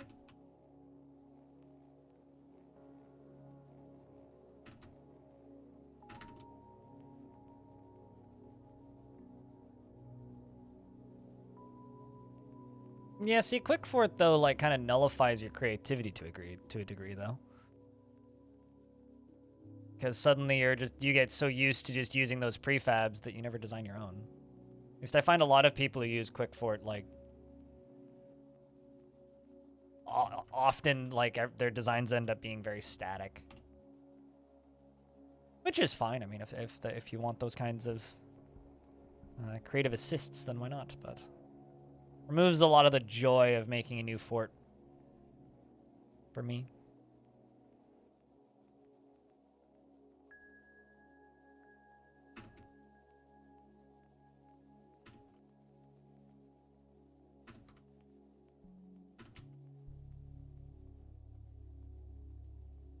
These are huge bedrooms. Can I fit one back here? Let's see.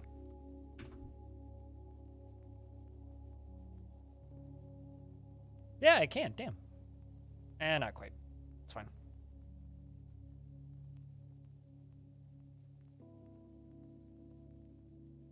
Let's just funk. And remove that.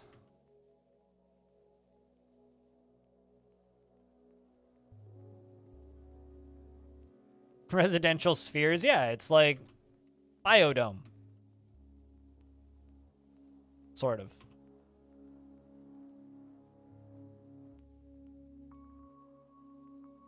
Bedroom size may vary. May not fit the advertised model. You may end up with a much smaller bedroom. Although I think, like, most dwarves would be thrilled to have a bedroom of this size, so.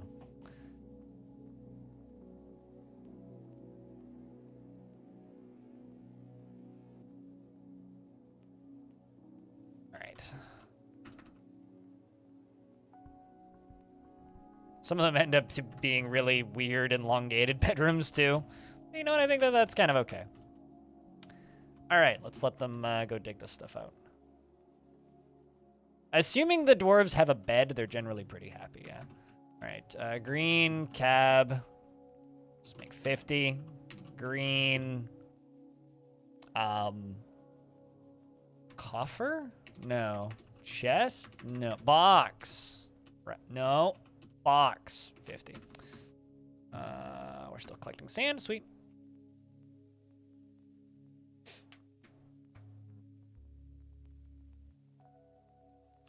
From Dug Up Mines. Gives the fort a very natural flowing look. Yeah, that only works if you have lots of mine veins, but yeah, I like doing that with coffins. Actually, let's also do one up here. Yep. Nope. Never mind. I have to cancel all this anyway. All right. There we go. We're gonna start this right here.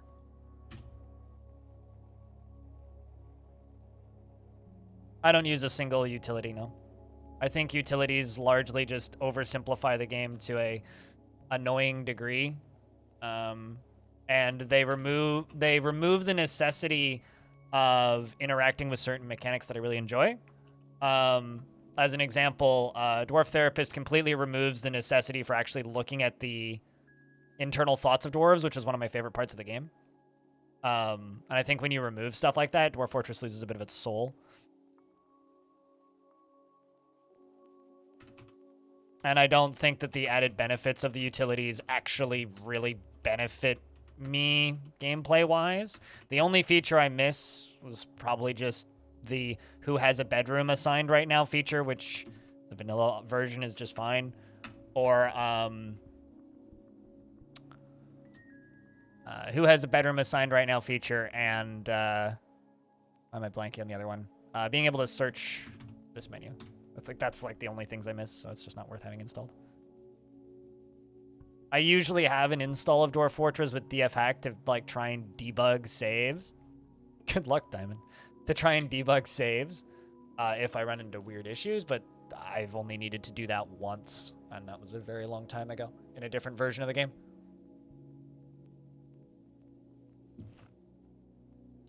Diamond is trying to lose some of his tickets so that he can run his investing bot overnight. I had to close legal investing late at night to make it a fair fight. So Diamond is trying to let the rest of you catch up, but I am of the opinion Diamond's going to just end up with way more tickets. But good luck to everybody investing. You really appreciated my updates for the premium version, and you've watched hours of my YouTube content. Thank you. I mean, like, it's really kind of you, Popalark, to pop in and say hi on the stream. And the reason for that is, like, I'm a Twitch streamer. That's what I do, right? I stream. And I've been streaming on Twitch for getting weird, like, awkwardly close to a decade now. So when people are just like, man, you're developing a big audience on YouTube, I go, am I? And then I look at YouTube and I see this. And I'm like, yep, that's a lot of numbers. Like 10,000 hours of watch time, that's a lot of numbers. 6,842 views in the last 48. Okay, fuck it. It just shifted forward. 6,529 views in the last 48 hours. That's a lot of numbers. But like that leads up to like maybe a dozen comments a day. And it's hard to believe that that's real, if that makes any sense. But when people pop into the channel on Twitch and they say hi, suddenly it feels real. It's hard to explain. Like, I can't, like, reach out and grab...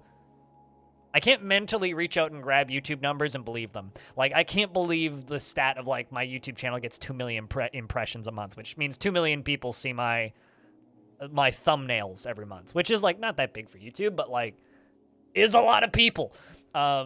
Versus, like, my Twitch channel where it's, like, it's, like, 15,000 views a month on a good month. On my Twitch channel, it's like, yeah, I can wrap my brain around the numbers that I get on Twitch. I can, like, name the vast majority of my regulars on Twitch. I can't do that with YouTube. You prefer live content? I prefer, like, streaming, but I think I enjoy doing both. It's like, it's different parts of my work week, right? YouTube is just like Thursday night, Friday, Saturday work, whereas streaming is Tuesday, Wednesday, Thursday work. Well, I guess Monday, Tuesday, Wednesday, Thursday, but... Welp, Diamond finally lost it. Damn. Also, Diamond, if you want to be more strategically smart about your tickets, you can. Just be a little bit fairer about the late night investing and try and make it seem like you're, not just pander.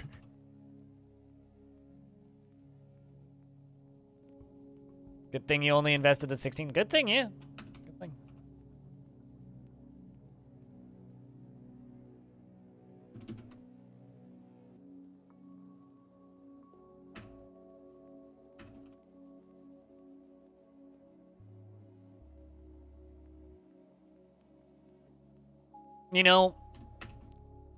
Twitch is publicly starting to show its blemishes.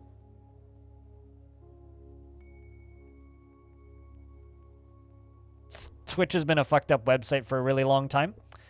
And you know what sites like Twitch publicly showing their blemishes does? It just makes the wider audience that doesn't use the site very often want to use it less, which just directly damages channels like mine. So I personally don't care. It's like, I got a DM the other day, or right before my day off on Friday, just a random DM on Twitter from somebody I don't know. It was just like, how is the drama on the top end of Twitch affecting you? And I said, it's not in the slightest, because it isn't. None of that shit really affects me. No, I mean, not even around the time a certain company became owner. No, Twitch got a lot better when Amazon bought it, actually.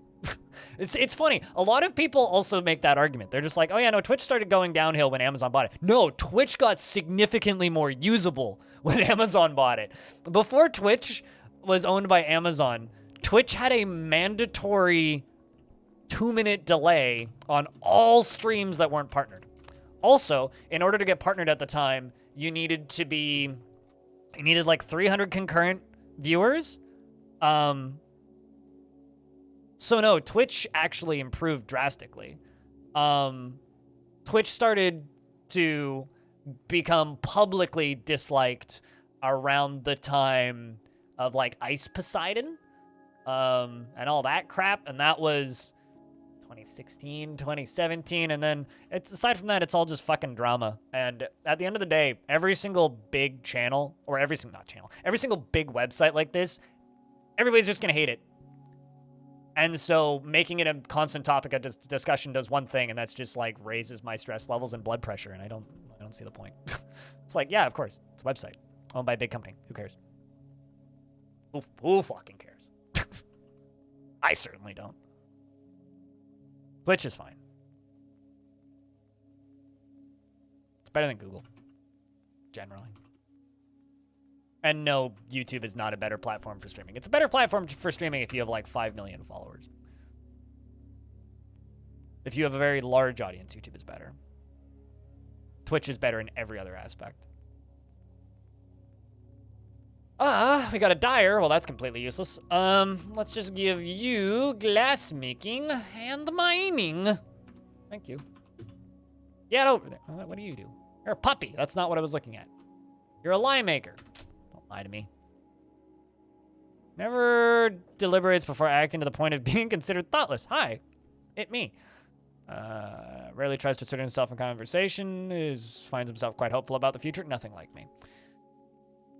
X Wrench, what up? How do thing be? Your dwarf hasn't fallen into a volcano yet. Clap.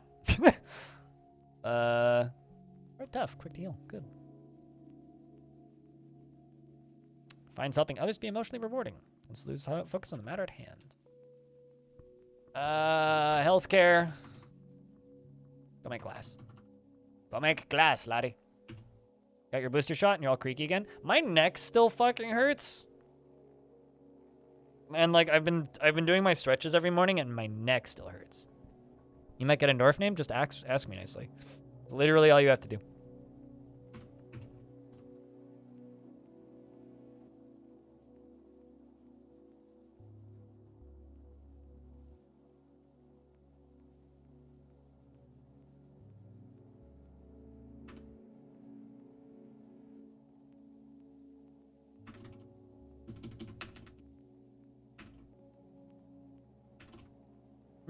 No, you may not have a dwarf. What kind of dwarf do you want? Do you know what job do you want? I mean, obviously, that's always my response when I tell people to ask nicely, and they're like, "Can I have a dwarf?" And I go, "No." Come on, it's the lowest hanging fruit. I have to punch it. Do you want a mason? Do you want a miner? Do you want the one carpenter? We got some gem cutters. We got a weaponsmith. We got lots of glass makers, some farmers, some misguided wrestlers, a child.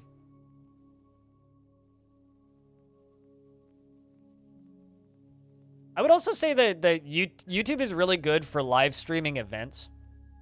I genuinely believe YouTube is a better platform for live streaming events just because of how easy it is to like scroll through. But for anything else, Twitch is a better streaming site. I'm out of coffee. I gotta pour more.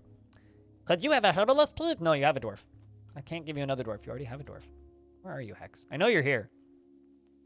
There you are. You're a farmer. You're basically a herbalist. You're euphoric due to inebriation. You do actually have herb gathering allowed on you. You dream of mastering a skill, but you often feel discouraged after seeing Lawler die. Which is unfortunate. But you want a mason. Well, that's a mason. Here, we've got a new arrival, so it's even more fitting. Captain. Appa. Lurk.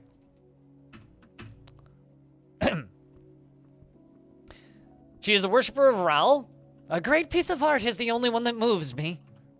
Ral is the deity of wealth, most popular deity in the fort, has a fully functional religion. You're 59 years old, 4 years past 55. Born on the 6th of Glen in the year 189. She is stout, just like the humans call us. She has a very broad chin. Her nose is hooked. Her gold eyes are close set. Her extremely tall ears are extremely narrow. Her head is narrow, and her eyebrows are somewhat high. Her hair is pale chestnut, and her long hair is braided, and her skin is brown. You are a strange-looking dwarf. You like lignite, sterling silver, clear tourmaline bolts, bracelets, anvils, and rabbits for their ability to burrow, not multiply, and giant gray squirrels for their tails. And the sight of the mirthful flowers of impossible prefers to consume blueberry and alpaca's milk. Personally, finds eloquence and artful speech off-putting, finds those that develop skills with weapons and fighting distasteful, and sees competition as reasonably important, doesn't care about fairness, and doesn't particularly care about commerce. Doesn't particularly.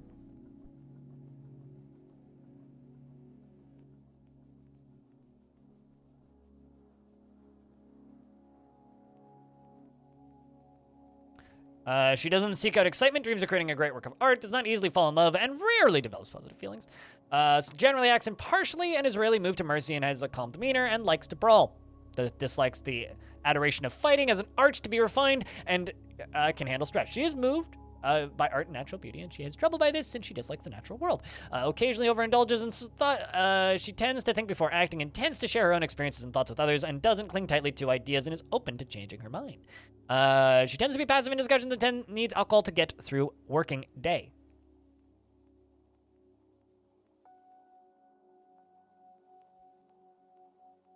Cares about competition, doesn't care about fairness. I mean, sup, Fulton?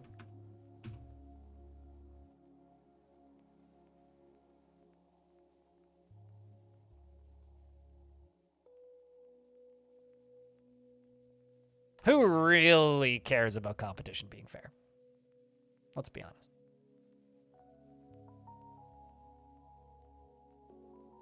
Eurus the pupper has given birth to another pupper.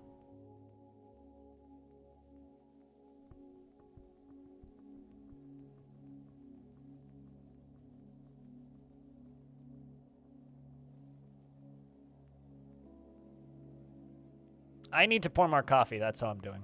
But aside from that, I'm all right. How was your day been? You doing well?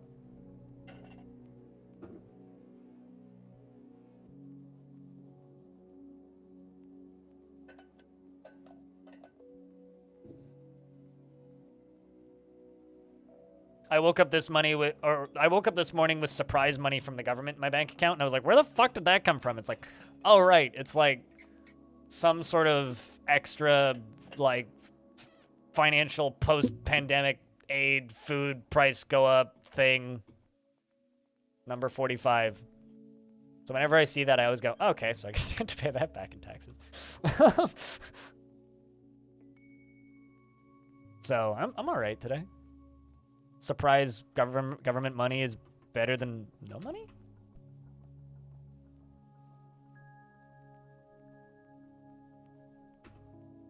The therapy is good? Well, that's good.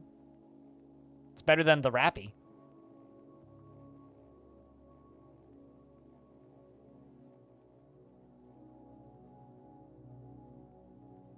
I mean, I would not recommend watching a stream while also in therapy, so it's good that you delayed tuning into the stream to finish your therapy session.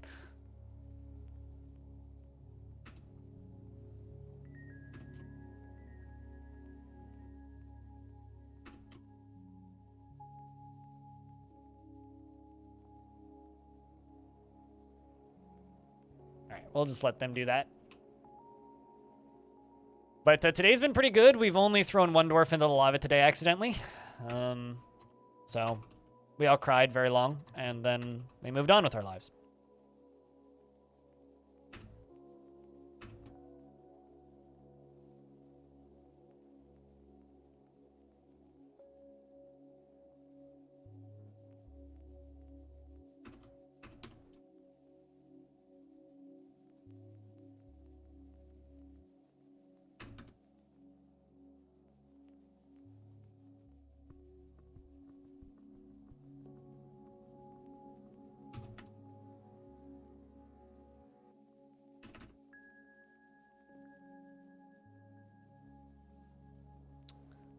but we are continuing to filter our way through the tops of this volcano.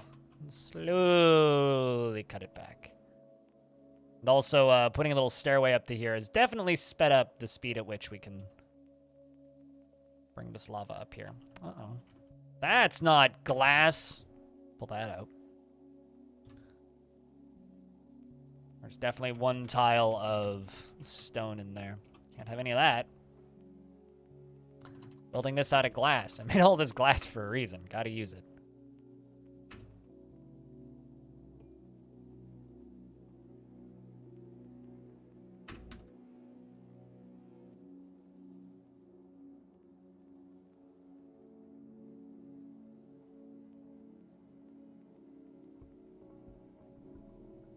What's the game plan here with the volcano? I'm not entirely sure how it's going to end up looking, but I'm going to make a controlled lava waterfall, okay, that flows lava down to here. And then somewhere out here near the elephant enclosure, I'm going to dig a hole and fill it up with lava with a tower in the middle. Maybe 3 towers in the middle. Maybe just one long tower in the middle. I haven't decided yet. That hole inside the tower is going to have pumps, right? They're going to pump the lava out of the bottom layer. The excess lava is going to flow off the map, but they're going to pump the lava off the bottom, out of the bottom layer. Then the lava is going to be sprayed out of ideally automated pump stacks via pressurized lava floodgates to melt anything that walks across trapped bridges to stop them from getting into my fort.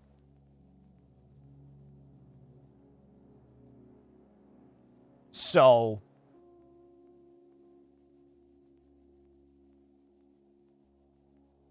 could have guessed trying to provide yourself with your own non-professional therapy and help might not be the best idea. Yeah, you screwed yourself up pretty good before you sought out professional help.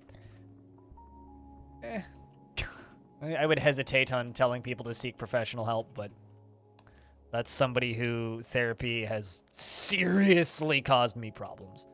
So I don't know how much I would necessarily agree with that, but you know, you do you. So I'm going to need to run around and plug a bunch of holes in this. Lava is not finite. It is infinite.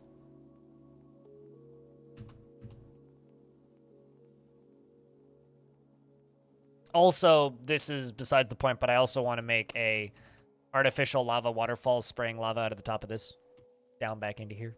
Just for fun. So, like, I haven't done a volcano fort in a while, so we're getting a little bit extravagant with it.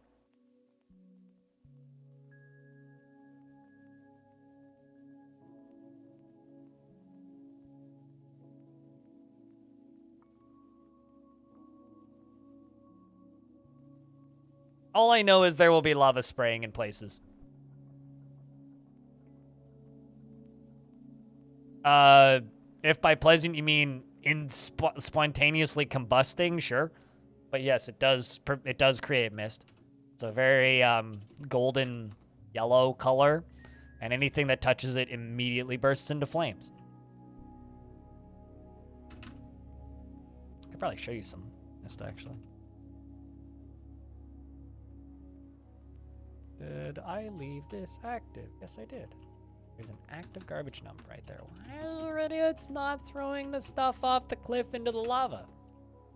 Oh. Because I can't reach it. That would explain why. Alright, let's do this again.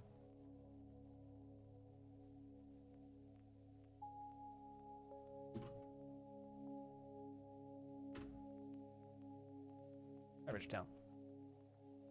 Here, I'll show you what happens when you throw stuff into lava.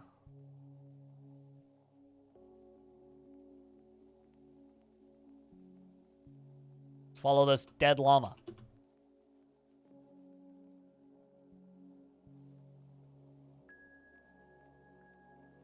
Therapy was one of the most self-destructive weeks of my life. So, no, I'm not a fan of therapy. But if it works for other people, that's excellent. I'm not a huge fan of preaching therapy. Because it's one of those things where if it works for you, it can be extremely helpful. And if it doesn't work for you, it can be horrendous. And every experience I've ever had with it has been terrible.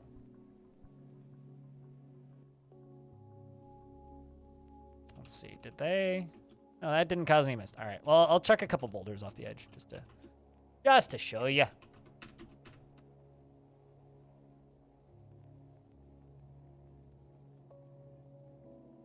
Now we just wait until one of them, you know, dumps the thing.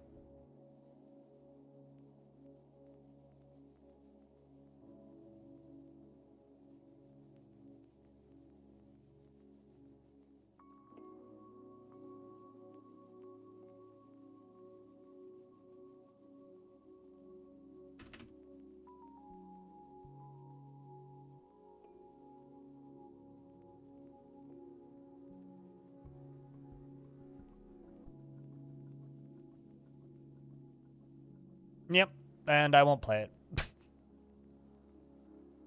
I'm so done with RimWorld.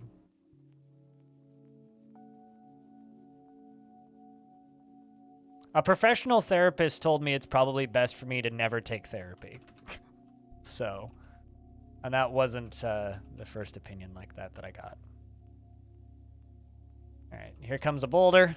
This is what lava does when you throw stuff into it. There, see, that's lava mist. That pink stuff right there, and it disappeared. It was just one boulder, but or not pink, that yellow stuff that appeared there for a very split second.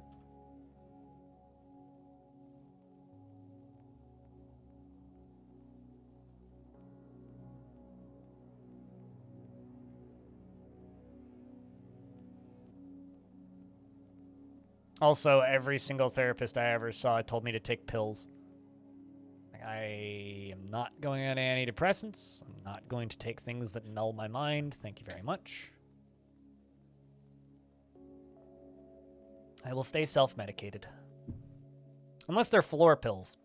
And I found them myself in Project Zomboid. I ain't taking no pills. Big fan of basement floor pills, though. I'm okay with injections that keep me alive, which I need multiple times a day already. But there's more lava mist. Pills that make me think funny, I'm not a big fan of. Yeah, so this is lava mist.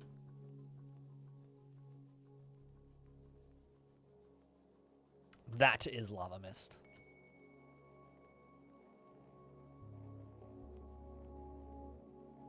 Well, see, here's the thing, right? My psychiatrist, who I do actively see, is very helpful.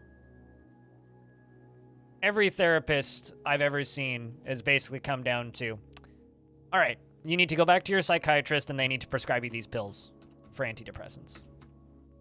No.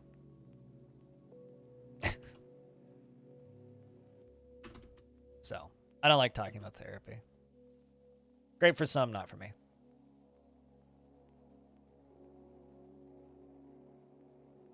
Might have gone to the wrong therapist. Diamond, you don't know what you're talking about, and that's not a funny joke. But that's okay. I appreciate the attempted humor.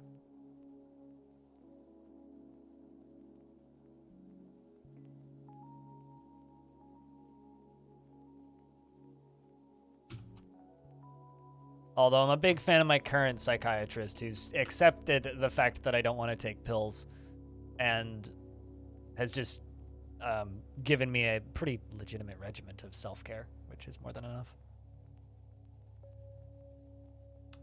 Let's not make jokes about therapy, Diamond. If it's something Chad bloody well insists on talking about, we'll talk about it, but I don't want you to make jokes about it. There's certain things that it's like, yeah, that's funny, and then there's some things where it's like, come on, just stop.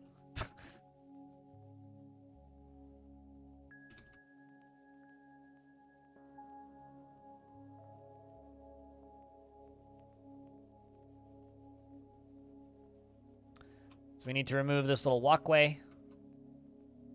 Is there a dog up there? Come from? Cutting around the sides. More lava spray.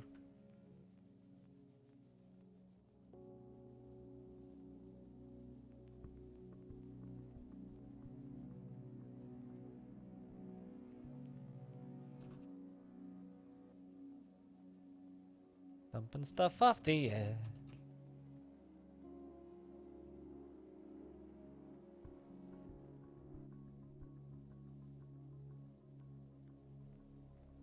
Plans for the weekend? I'm walking up a pointy rock on Saturday, recording a podcast on Friday. Swear I was doing something on Sunday, but I can't remember what it was right now, and I have to look at my calendar.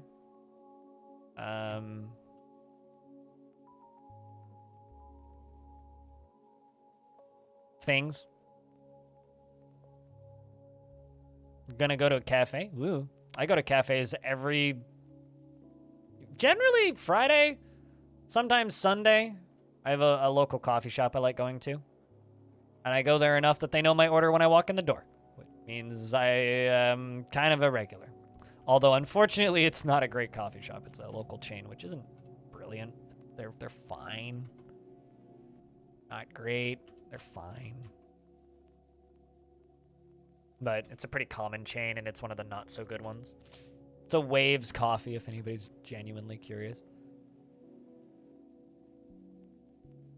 It's not the best local chain. Pointy rock with camo friend. Yes.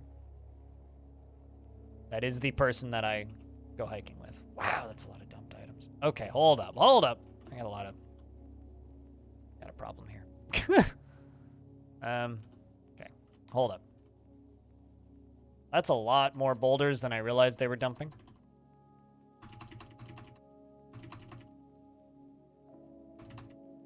I knew that this pile was here, but I thought I already did this.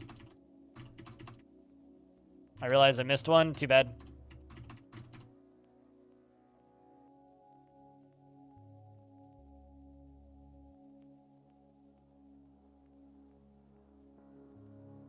You can't see him, man. Diamond. That's a bad camo joke.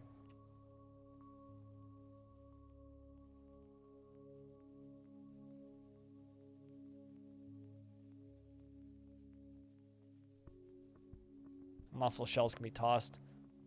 Lord, how many mussel shells are down here? How many llama teeth are down here? All right, well.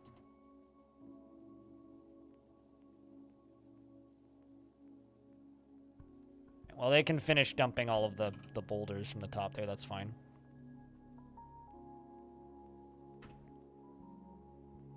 But I should make them stop dumping all of those other things.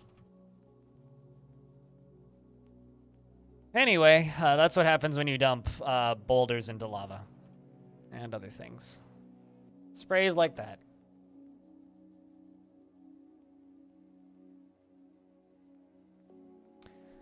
Speaking of, how's the layer down here doing? Not bad.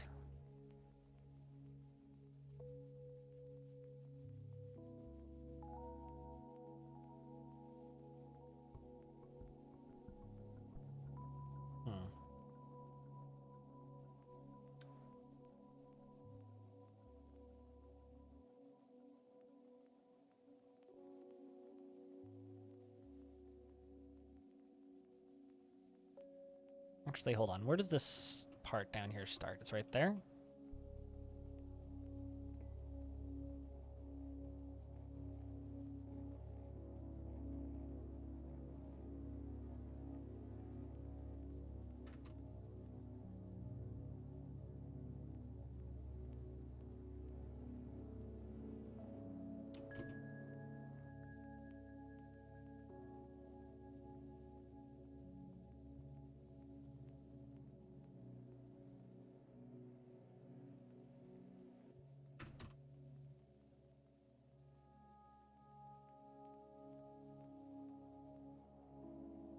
We'll see you when we see you, Vaulted. Take care of yourself.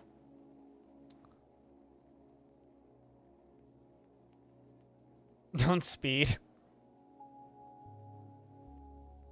I don't trip, I think, is maybe the better response. Whoops. I apparently had a much larger pile of boulders set to dump in the basement than I realized. Well, it's fine. Getting rid of a whole bunch of stuff.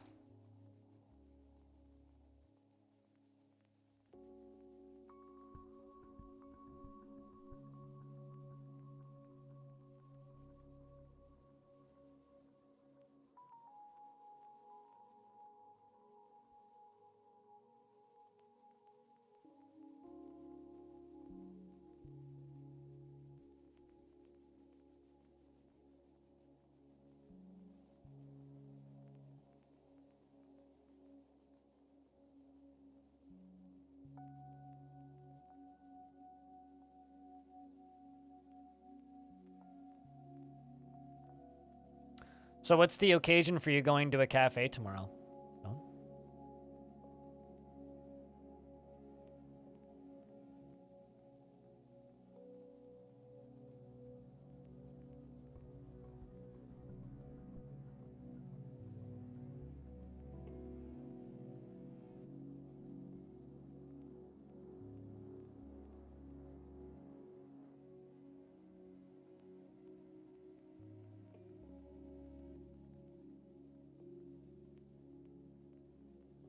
Also, I just received a tracking number for my, what's it called? Graphics card. Looks like I will be getting it on Thursday. Well, it'll be available for pickup on Thursday, but I will be getting it on Friday. So I will be streaming Thursday.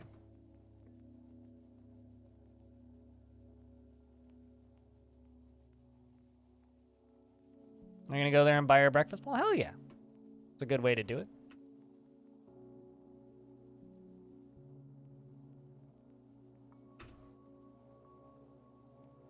I always look forward to my trips to the cafe. It's a nice spot to just kind of relax.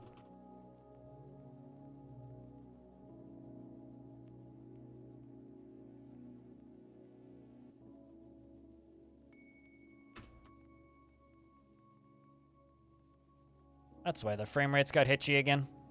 Dwarves are slowly removing layers upon layers of blocks. ASCII capable card. It's less of an ASCII capable card and more of a just a graphics card that I can use for like the rare actual graphically intensive game that I want to play. The one that's kind of coming up that I do really want to play is the Callisto Protocol, which I'm not sure I'm going to play at launch. I probably won't actually, but I do want to play it.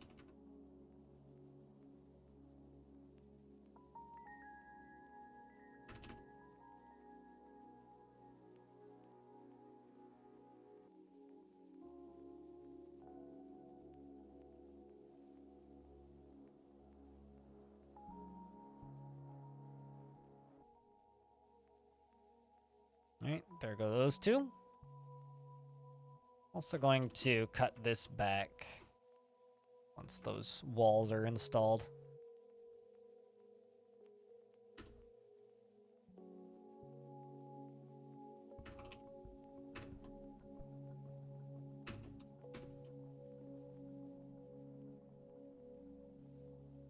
Thanks, calves. Are unique enough to require a separate article? British cafes? Huh. What's so different about British cafes versus a non-British cafe? Also, now that you mention it, I've never seen cafe referred to as a calf. So, I would think that's a cow. Never been to a non-British cafe. I'm assuming they're pretty cafe-like, just simply with a different name. But how do the Wikipedia articles differentiate aside from it's a cafe in like that also is in Britain versus a cafe that is not in Britain?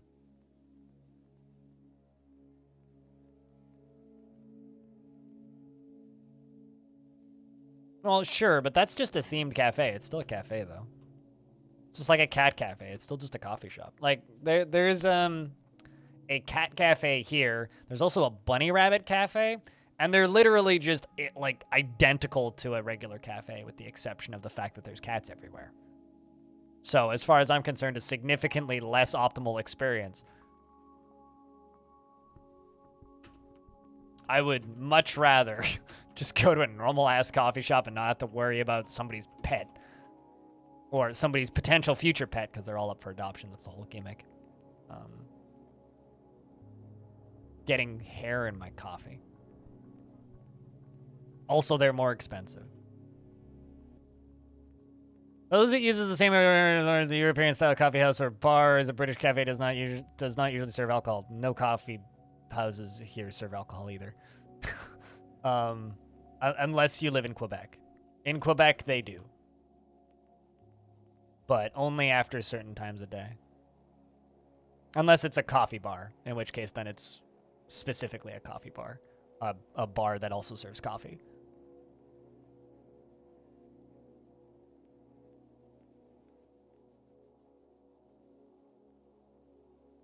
Huh.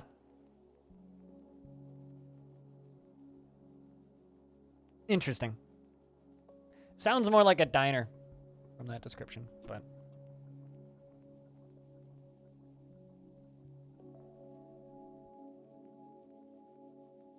The concept of coffee shops serving alcohol, though, has always been a little strange to me.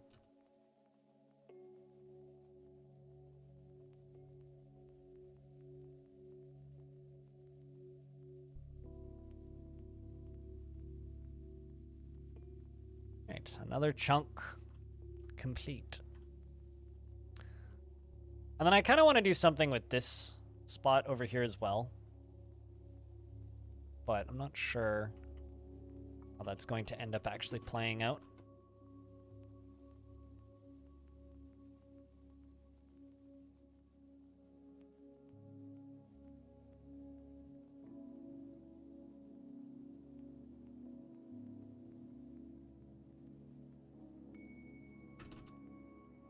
Setting up more bedrooms. Might actually need to make more doors soon.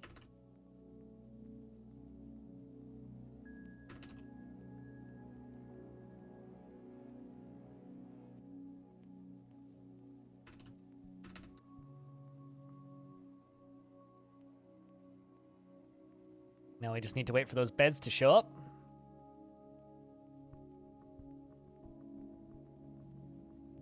You know, I keep flip-flopping between the feature I'm looking forward to the most from Premium. And I keep flip-flopping between the feature I'm looking forward to the most being able to build on floors. And being able to resize stockpiles, because I'm staring at the seed stockpile right now going like, man, I wish I could just resize that. God damn, I wish I could just resize that.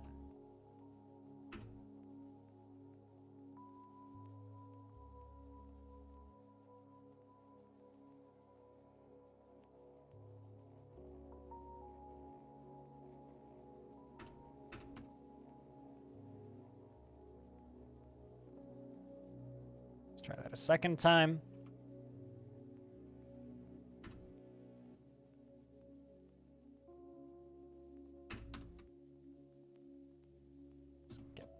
Final one in there.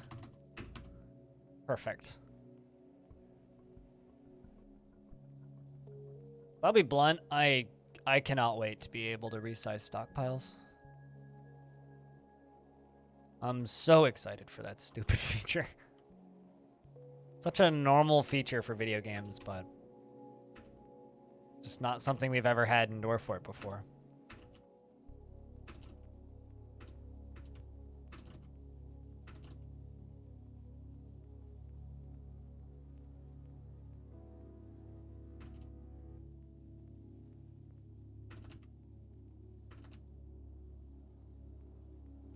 This one done.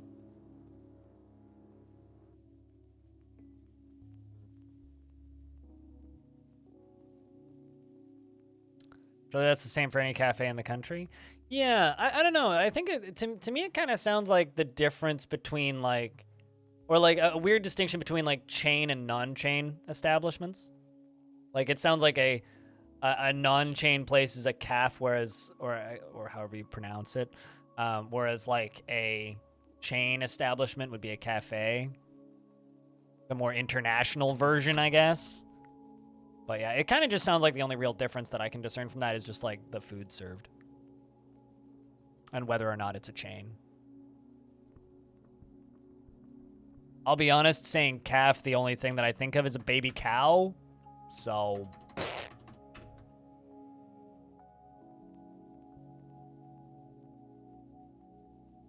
So I feel like I'm pronouncing it wrong.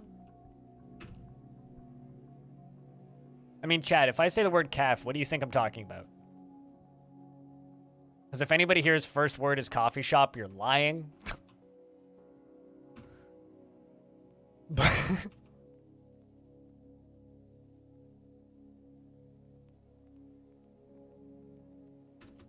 But yeah, to me, it seems like the distinction. Like here we have coffee shops, we've got coffee bars, and there are like just chain coffee shops. Coffee shop, obviously. Well, come on. But yeah, to me, it just seems like the difference between like food served and whether or not it's a private place. Like I would never call like I barely call Starbucks a coffee shop. It's just it's a Starbucks. You know, if you say let's go to a coffee shop, no one's gonna, unless they're an uncultured swine or something, they're not gonna think Starbucks. So they want a miner guild. All right. Well, I think I started building a miner guild and then forgot about it. So we're gonna rebuild that miner guild. There's nowhere to put it. You know, let's put the miner guild right here, next to the tavern.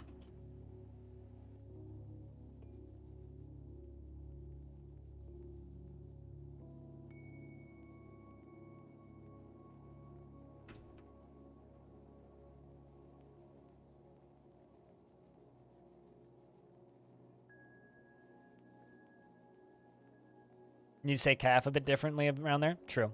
Yeah. This is just one of those cases for fuck the English language. Which I feel like every single stream I come up with another reason to fuck the English language. And not in a happy, positive way, in a, why does this language work this way kind of way. All words are made up, nothing has any meaning. Meaning? All words are made up, nothing has any meaning, and this language is difficult to learn. Anyway, in other news, autumn has arrived on the calendar.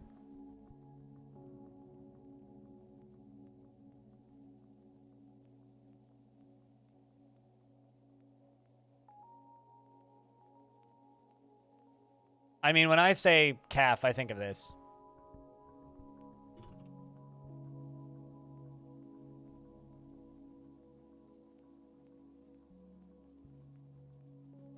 That's what I think of.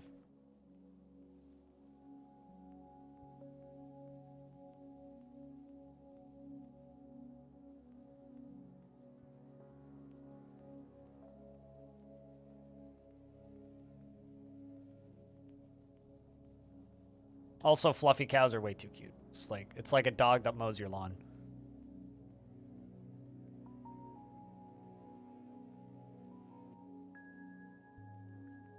Who doesn't want a dog with a built-in lawnmower? I mean, come on.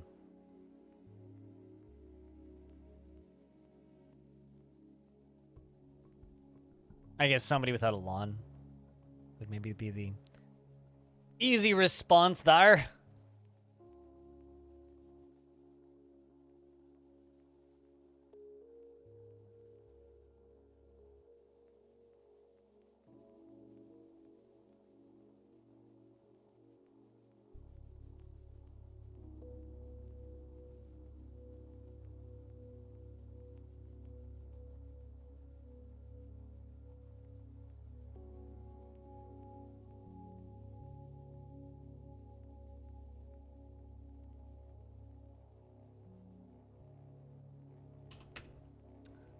There's one thing I am mildly curious about that RimWorld DLC announcement is when's it coming out?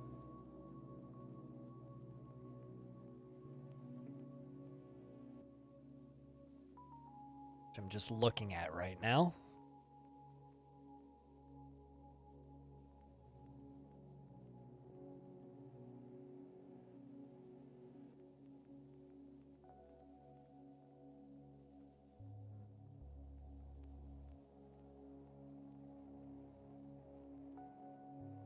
When is it out?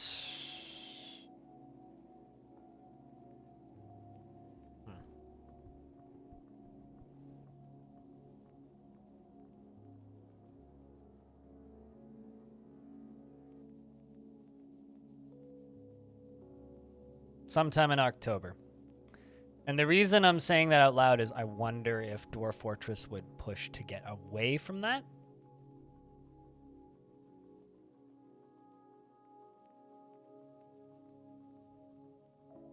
I mean, Dwarf Fortress probably, October. Most likely November at this point, if I had to guess.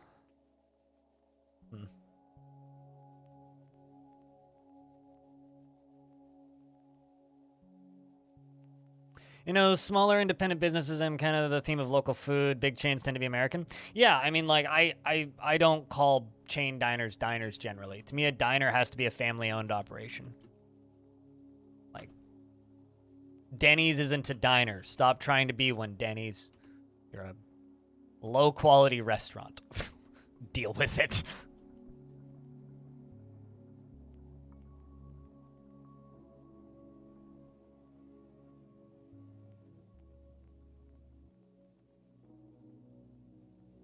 Also, chat, we're kind of lurky today, but there is a lot of people here. So I'm curious, if you're listening to the stream, just type in the word beer. Let's see how many beers we can get. Just curious about how many people are listening. I won't call you out if you're lurking, and feel free to keep lurking. Just curious about how many people are listening to the stream. Makes my job easier. It's like how fish and chip shops tend to be independent. Yeah, no, totally. Yeah. That's like here with a lot of words.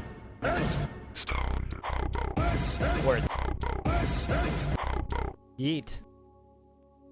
Computers survived the 2,500 mile trip. Is it really 2,500 miles? Good lord. Hell yeah. So when do classes start, Hobo? Are you staying in a hotel, or do you have like a place that you're renting for the time that you're out there? But congratulations on a safe trip. Looks like you had a fun drive too. Enjoyed the photos you posted.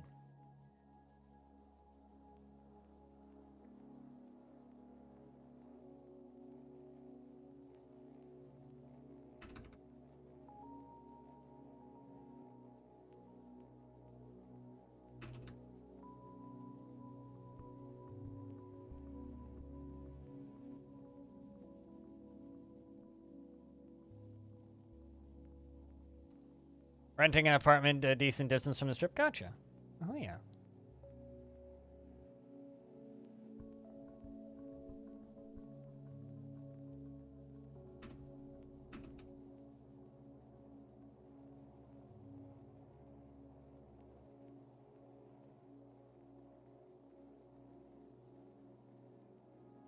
I'm glad that you had a safe drive, because that seems like it was a hell of a drive. How's the internet out there? I'd kind of hope it'd be decent.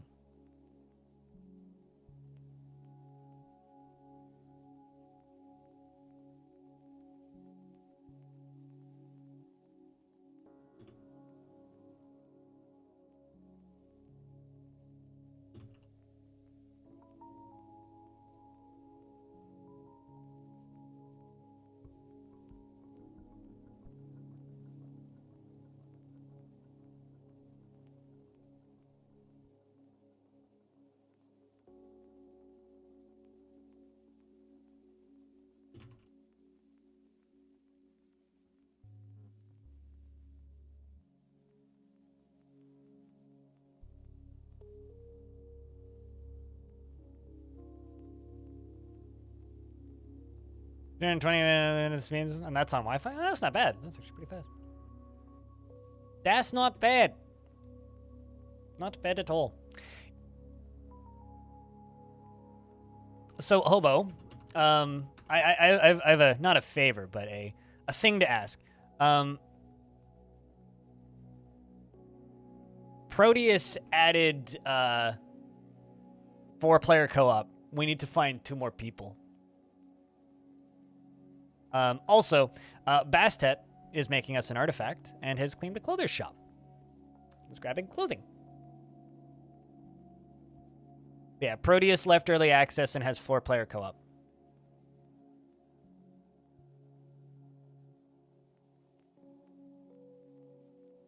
Probably on my days off. It's not something I'd most likely stream, but maybe just like locally stream it onto Discord or on my second account or something. But be a bit of fun. Probably on a weekend at some point. But we need to find some people.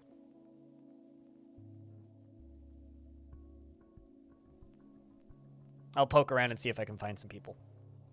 Otherwise, like, we could just play in co-op. Just meddle our way through that.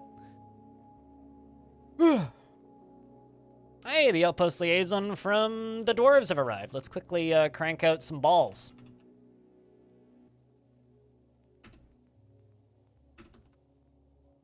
I know that sounds weird, but it's literally what we're doing. You'll be in class until 5-ish? Yeah, that's why I'm just like, yeah, let's just do it on my weekend.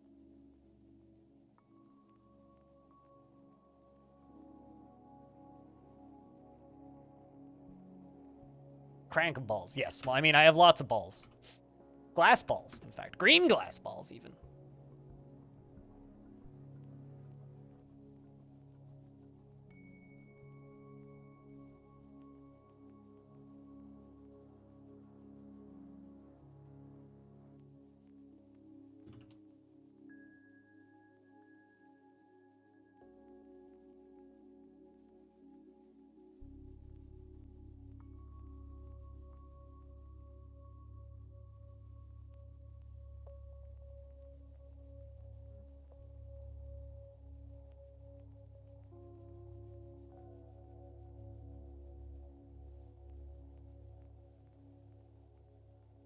Also, I've got a big loading speed hitch.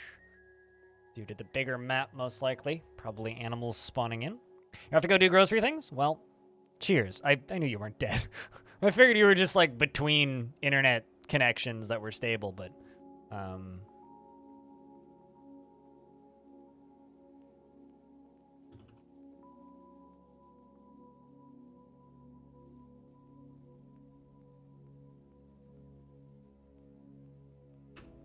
Travel safe and have good grocery sessions. And enjoy being in a state with legal weed. Even if it's fucking ass expensive.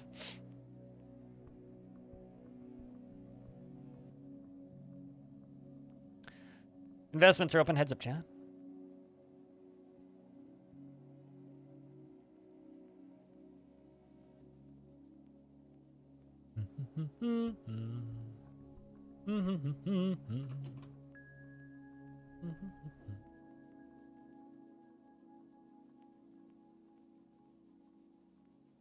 The hell is getting put in stockpiles?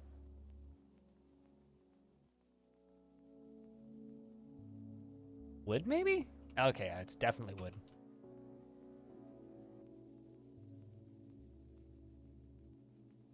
Might as well also sell them Windows. I've heard great things about Windows 11.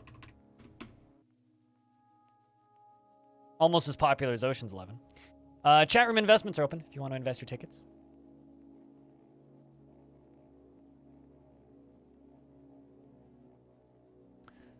And I'm your liaison from the Mountain Homes. Let's discuss your situation. There is much to share. Information has been added to the Civilizations and World Info. What requests do you have of our merchants? Windows Elven. That's what happens when you drop a window on an elf. You get Windows Elven. Can I... That should be an achievement. But maybe just like if an elf breaks a window, you get Windows Elven. I'm just saying. What do I request from them? They actually have metals, so I should probably just request anvils. And steel. Might as well gold as well. Iron. Platinum. That'll do. Let's discuss what we're willing to offer you for craftership. Farewell, I look forward to our meeting next year. Our fortunes rise and fall together, naturally.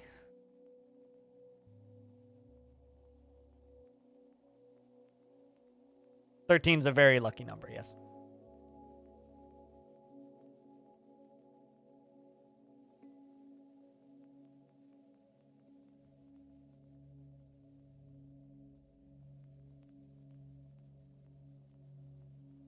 You know, this is mostly me being a pessimist, but RimWorld announcing a DLC makes me just kind of almost... I would say that I'm 90% convinced at this point that Dwarf Fortress is going to get pushed to next year because of that.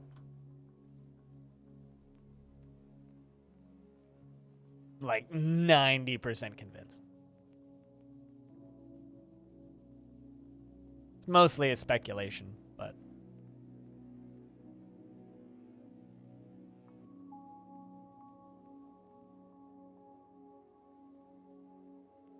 It's a speculation I'm pretty confident in making.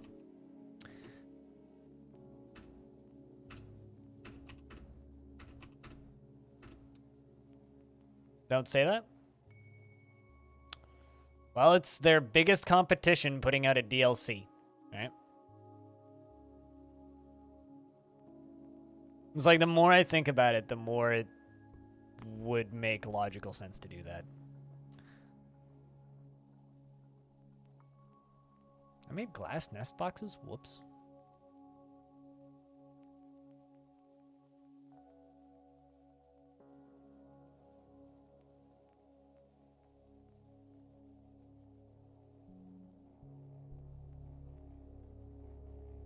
Unless that's a book, not a nest box. That must be a book. 13 has betrayed you. Maybe it was for the best. Maybe you lost now so that you'll get a win when you invest bigger numbers.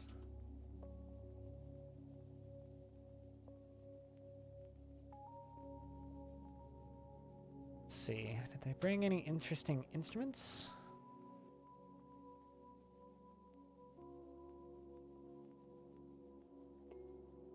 Buy all those ropes so I can make a prison.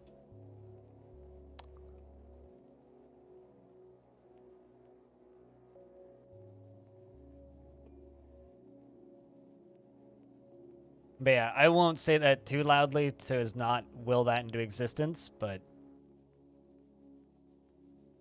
in my opinion, that would be the smart thing to do for them.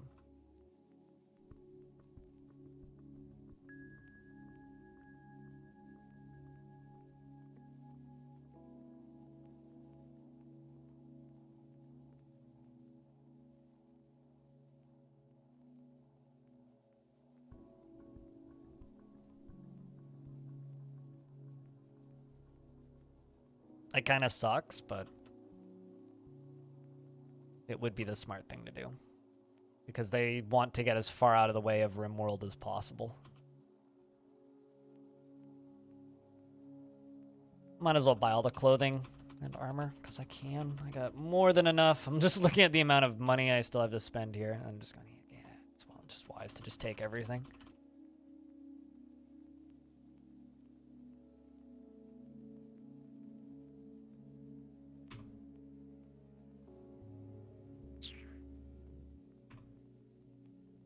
Although, that being said, I don't know if they're even going to hit this year.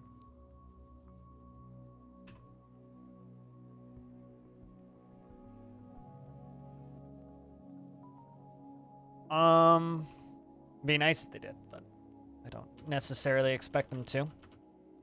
Let's buy all of those anvils.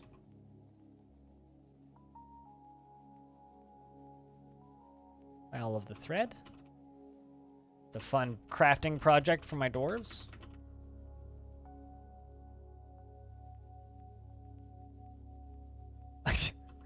I mean, I think it's like a historical trend that RimWorld always releases its DLCs in October, is it not? Pretty sure that's when the last one released was in October. I don't know if that's necessarily a conspiracy theory.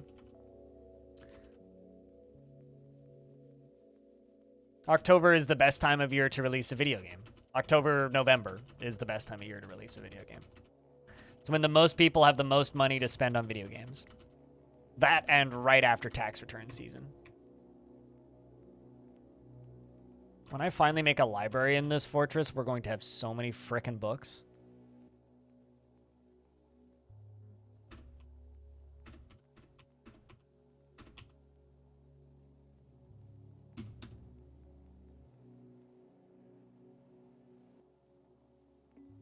Right, good big trading session is done.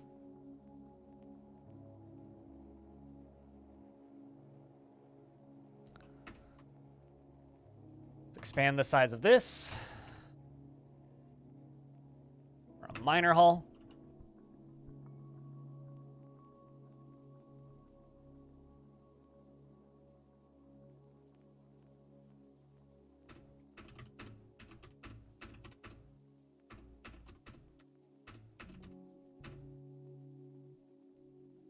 You don't know, you never play it, fair enough.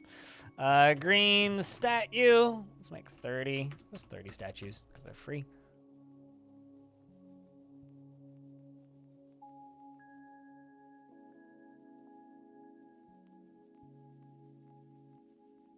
Dwarves are going to start removing all that cloth and stuff. And what do you still need? Out of sight that. Did you begin a mysterious construction? Yes, okay, you did.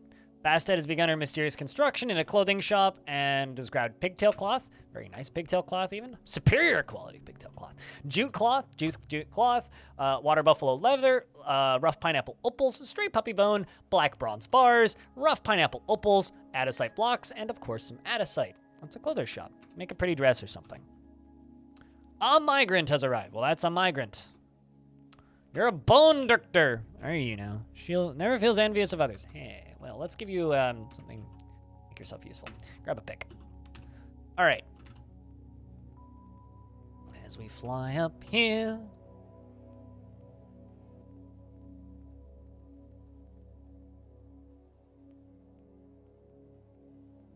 But I don't know. I'm not going to try and will that one into existence. That's just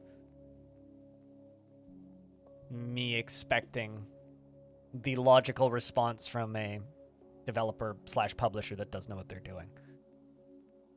So, just get out of the way of your competition that already has a built-in market.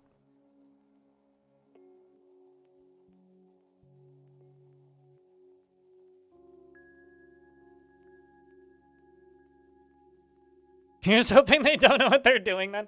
Well, I mean, Premium still has the one bottleneck that I've talked about a lot over the past month, which is just art.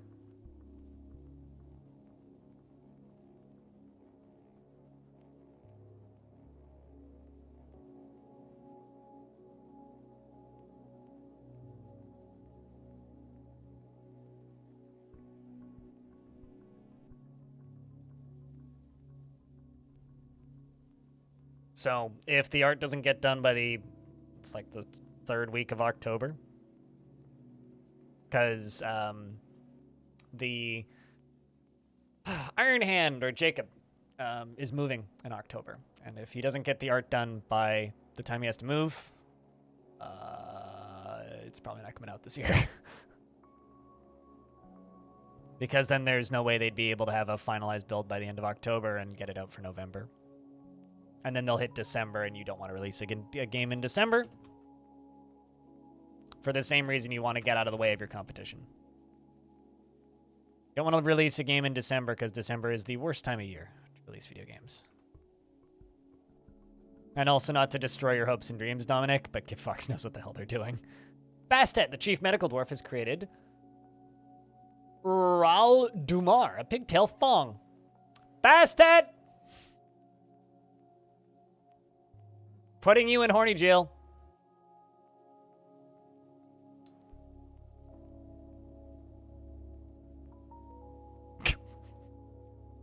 All right, so I have to screenshot this and at Bastet with this on Discord because she's going to have a conniption fit over this. She's going to die when she sees this.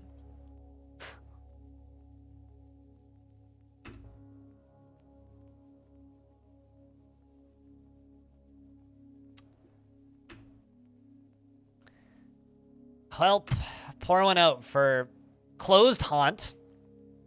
Somebody cheer 69 bits, please. Closed Haunt is a pigtail thong.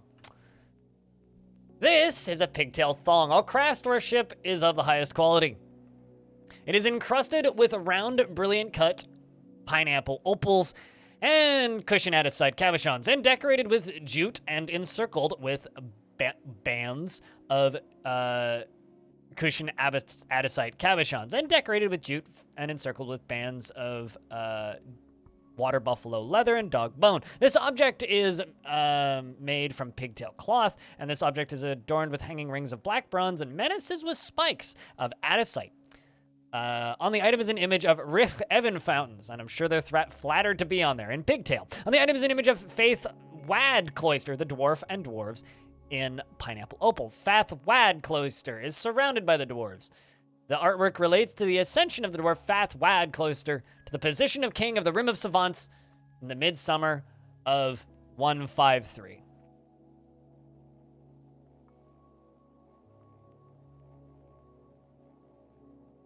Maybe beta release for selected content creators. I mean, I know for a fact, Renee, that I will get it early. It's just a matter of how early.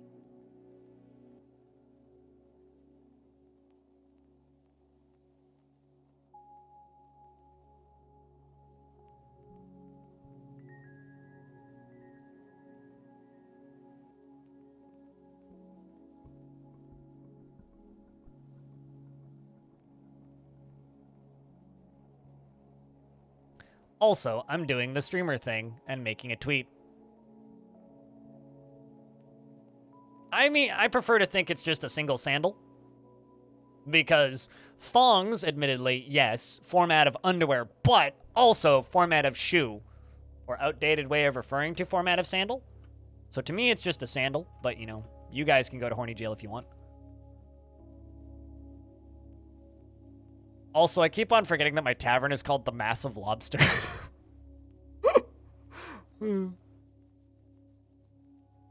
Your thong has bronze rings and stone spikes, Diamond. Eh.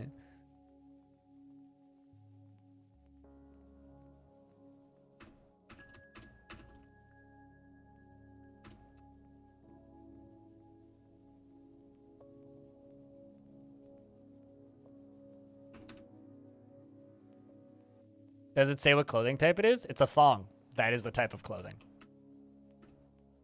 But yes, it's underwear. It is weird. It's worn on the waist, I think.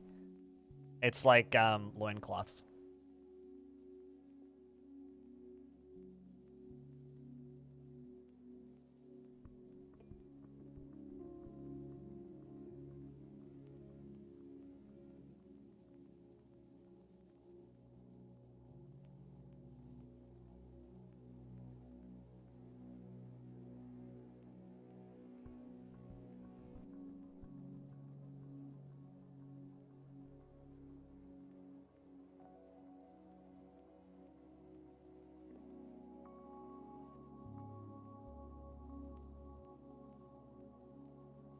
Dwarves hate wearing loincloths? No, they don't hate wearing loincloths. The problem is dwarves hate having clothing disintegrate off their bodies, right?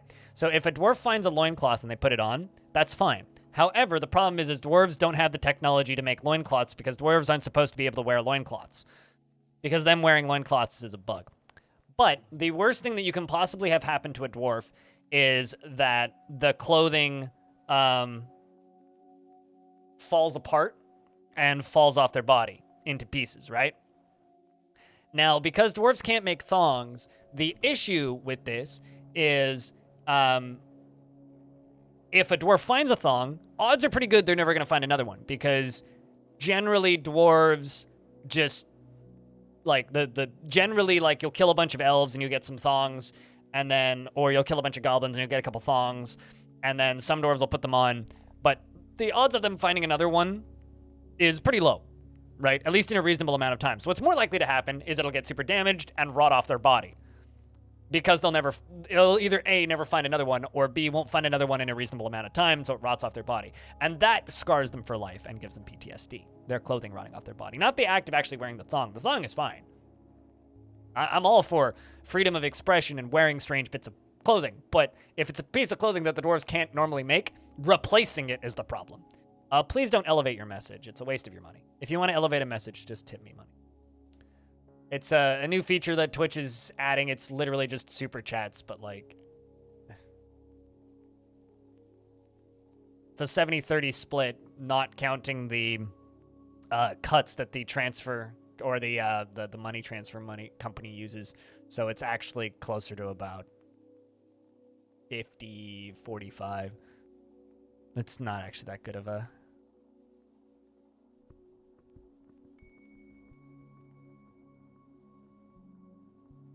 It's not actually great. Yeah, I mean, I can't say I've ever been in clothing old enough to have that. Actually, that's not true. There was one time, this is similar, but not quite the same. There was one time I stepped over a canoe and tore a hole about that big in the bottom of my jeans. So my jeans suddenly became a weird open skirt design. So at which point I went and changed into a bathing suit. That was pretty close to traumatizing. I wouldn't quite say it scarred me for life. It certainly gave me a good running joke for the rest of my life. But yeah, that once happened to me. I once stepped over a canoe and split my jeans. This was years ago.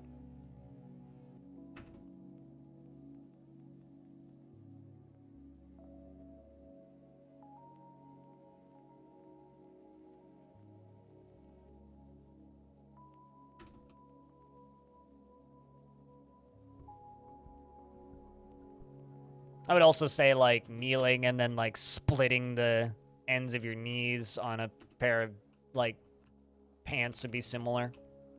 Similar, not the same, but similar.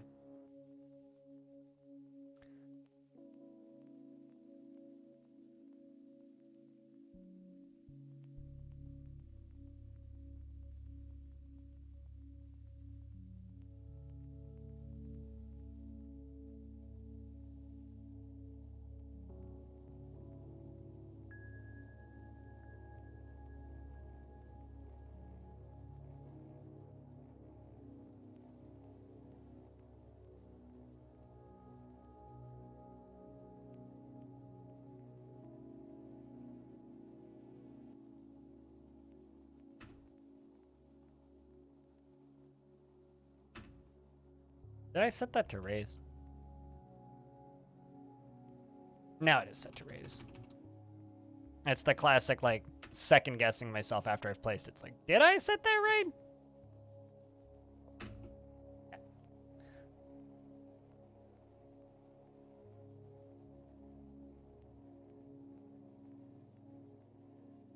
Fighting with sticks. That seems like a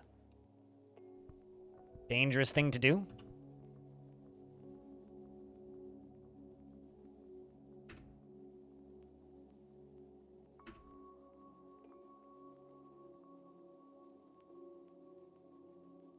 Merchants will be leaving soon? That's fine.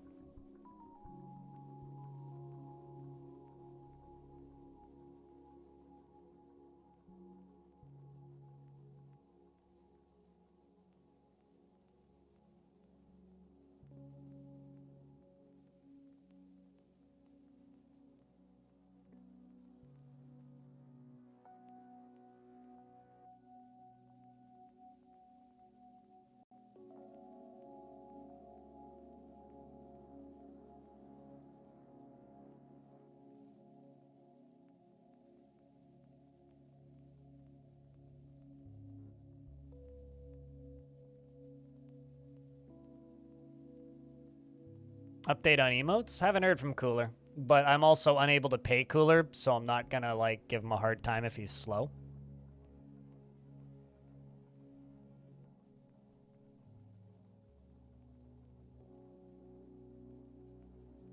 Which I think makes sense.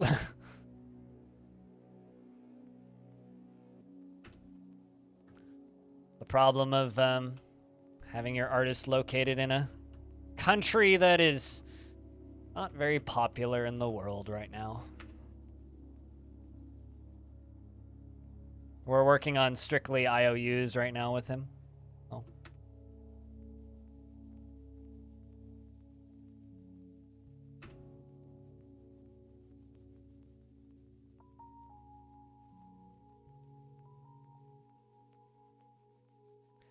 There's a greater anxiety commonly of a fashionable or at least clean and unpatched notes that have a sound sense.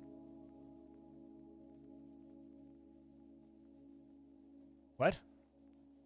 Unpatched clothes have no sound. Huh.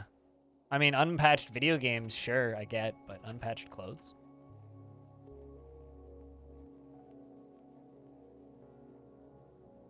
Wow, really?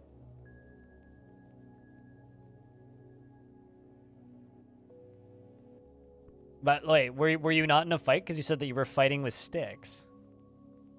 Is that not a fight? If not fight, then what that?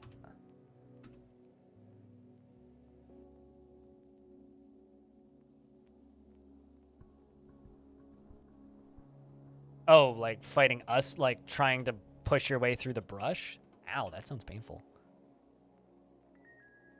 I fell out of a tree and split my forehead open once. That was fun.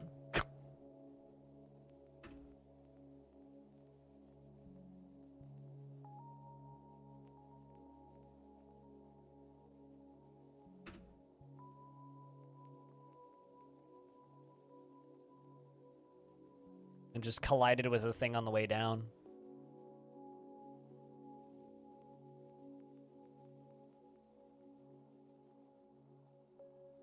All right. Merchants from the mountain home have gone on their journey, so bid them goodbye, dwarves. Shall return next year in the mid-autumn. Not that seasons really mean anything here. A section of cavern has collapsed. Well, that's unfortunate.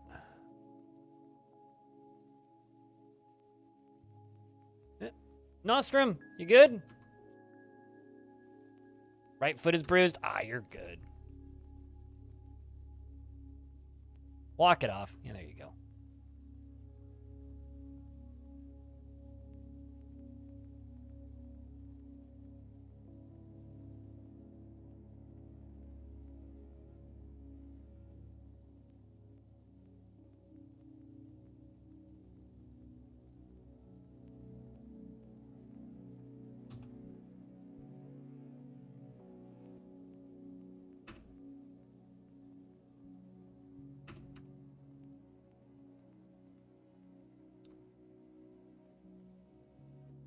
And yep, no actual casualties.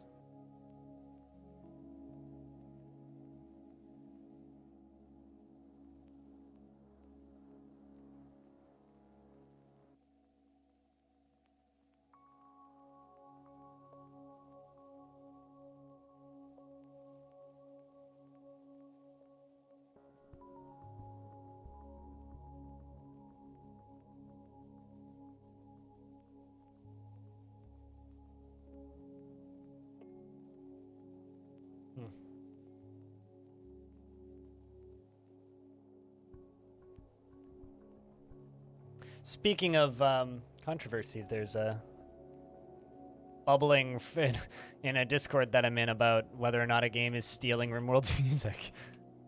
Anyway.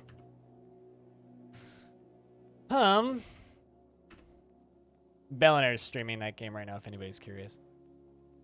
Let's do this. That, built that. I'm like weirdly hungry today. I've been getting hungry earlier in the day. I don't, it's like I feel like daylight savings happened quietly without me noticing because suddenly I'm like hungrier earlier in the day. Don't know when this happened. It's time for you to sleep. You have a good night, Stone. Take care of yourself. Sleep well. Snooze good.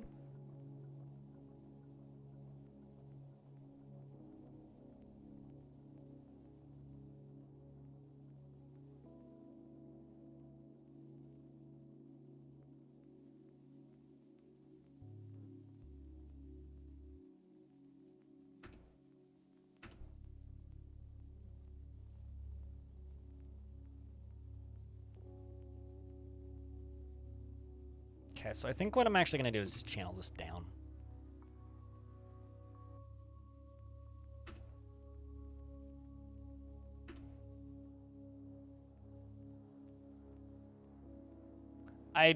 You know, Stone, I don't even know what Diamond's saying. Just take that to mean good night.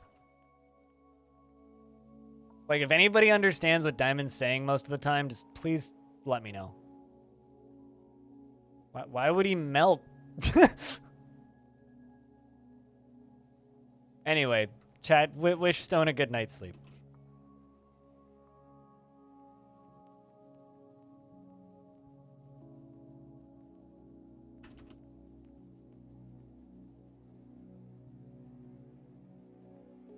I mean, of course the seashore is not magma safe. This, of course, makes perfect sense.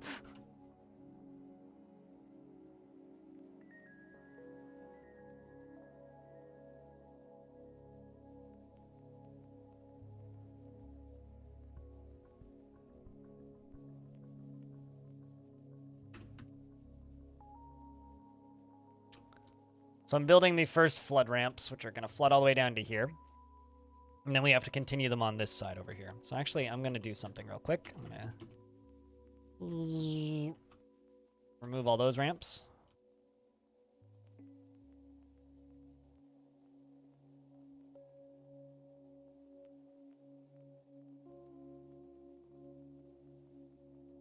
Petitions available. What are they asking for now?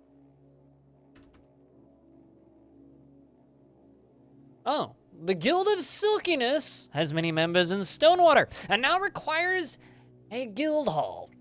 Craftsdwarf's Guild. So I have said no to these guys before, and I'm going to say no to them again. I don't know why I've got prejudice against the Craftsdwarf's Guild, but I do. Glassmakers Guild will accept. Craftsdwarf's Guild's too generic for such a prestigious fortress like this.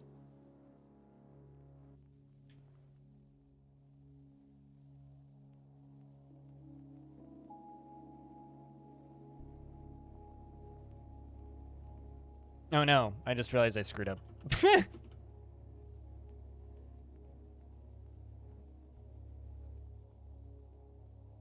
Oh, no, never mind, I didn't screw up. It's fine.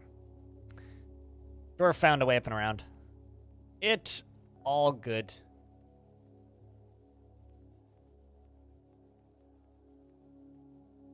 Strimmer is anti-union. I'm anti that union. Rest of the unions are good. I don't need, like, generic stoneworkers, though. I need specific unions for useful tasks that are actually beneficial to the fortress.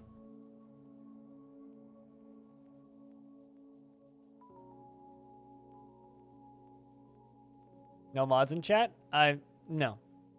Careful, Diamond. I might mod Aquafunkalistic Booty Whap, but I think Aquafunkalistic Booty Whap has spent enough time to, spends enough time modding other streams. It doesn't need to mod this one as well. Just to spite you, so that we have mods in chat again.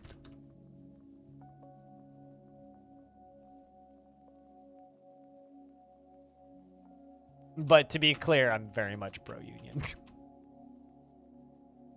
I just really don't want to make a Craftsdwarf's Guild right now. I'm busy with this giant volcano lava flow thingy. I ain't got no time for no guilds.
Alright. The only two partners you mod for basically have stopped streaming. You know, I'll be completely honest. Right now, when I mod people, it's just to kind of have, like, a mod around. But odds are pretty good once Premium comes out. I'm going to need more mods. Hey, Pablo. Fun idea. Yeah, I've been having fun with it, too. Which is why we're back at it again. Did I really use the... I actually used the wrong type of thing on the wall. I'm smart.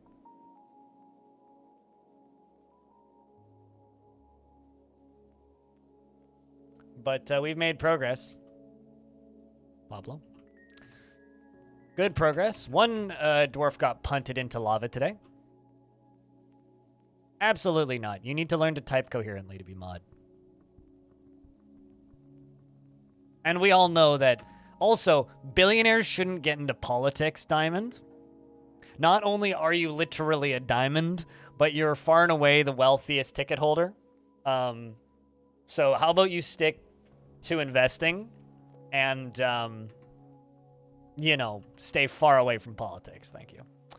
Well, okay. This runner seems to be getting happier. Seems to be. No guarantees, but seems to be. You got your gremlin shell company? Yeah, and hold on. I'm imagining your gremlin share company, right? And it's just like 50 gremlins in a room crafting shells. That's your shell company. This is just a perfectly legitimate company that crafts shells. Dwarven shell companies are actually just like carving muscle shells. Because they don't know what money is, right? Chestnuts, walnuts, or pecans? Absolutely, and that's the other legitimate question.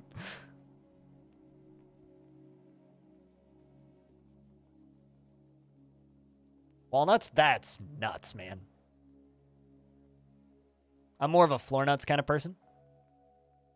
Much better than truck nuts. Truck nuts are just kind of a public display of toxic masculinity.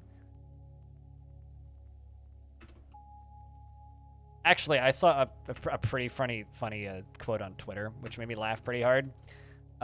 Which is, if you put nuts on your truck, and your truck didn't have nuts to begin with, then congratulations, your pickup truck is now trans. And I saw that on Twitter and just like started crying. I was laughing so hard.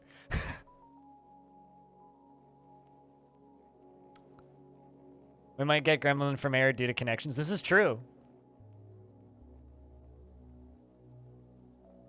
Okay, we're just waiting on a mason to get up here and finish building that bridge.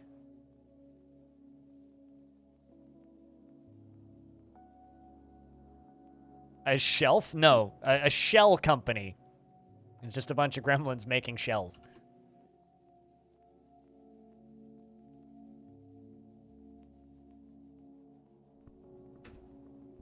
There's a truck nuts joke in there somewhere. Truck nuts are a joke. You don't need to make truck nuts jokes. Shelf company like IKEA. Oh no.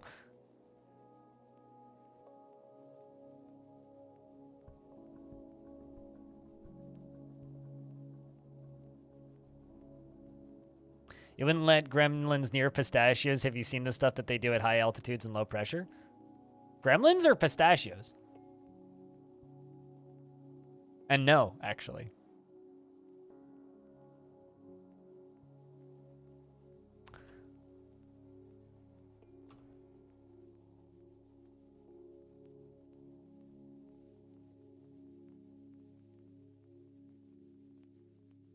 So all of the obsidian from down here has been removed. Or most of it. I need to ramp that up, not channel it. Yep. All right. So all of that obsidian has been moved up here. So now I can make 1, 2, 3, 4 obsidian shops. And I'm going to set all of these to make obsidian blocks. And I'm going to make a bar block stockpile, which is going to go right here. Up to there. I remove this.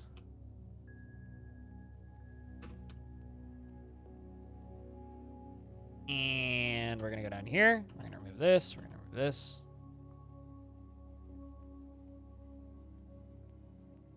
Scroll until I find the one I'm looking for. The girl we're fighting for.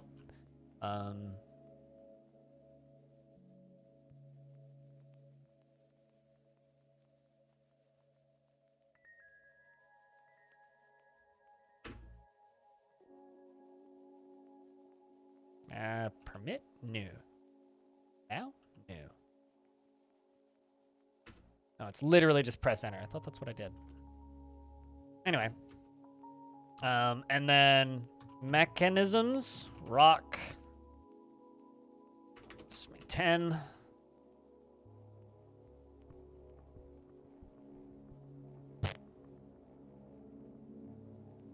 I guess you can't make obsidian mechanisms.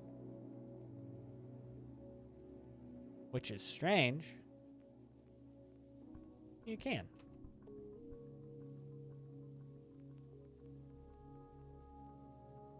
Weird. All right.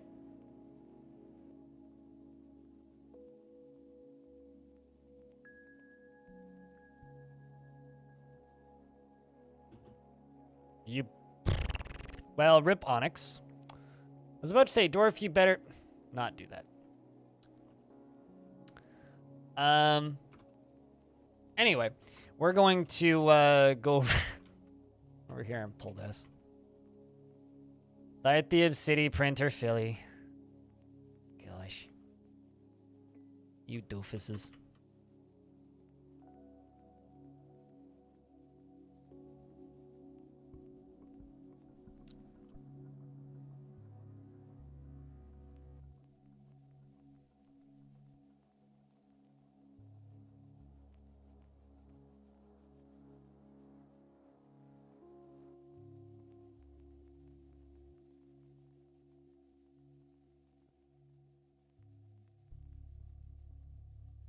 Pistachios have volatile oils in them that expand rapidly and escape at high altitude.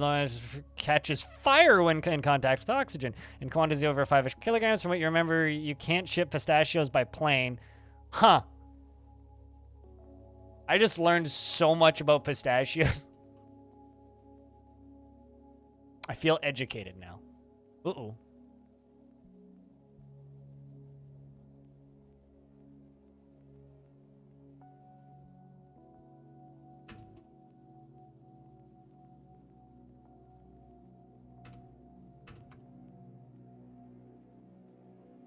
Anyway, here come the water. Do-do-do-do.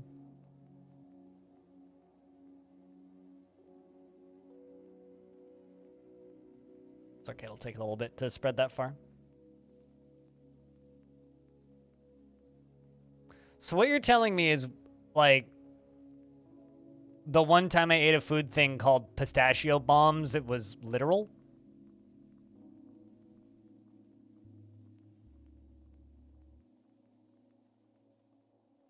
Because I did once eat a thing called a pistachio bomb.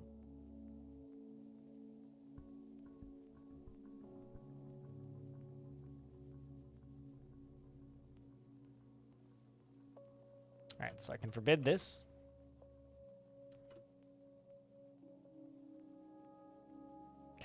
Still like one spot missing.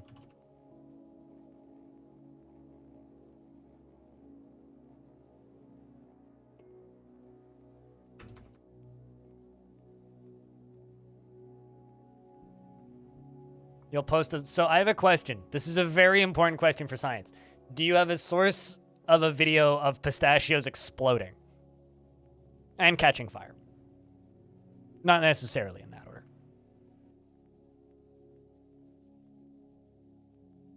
I need to test this for villainous purposes.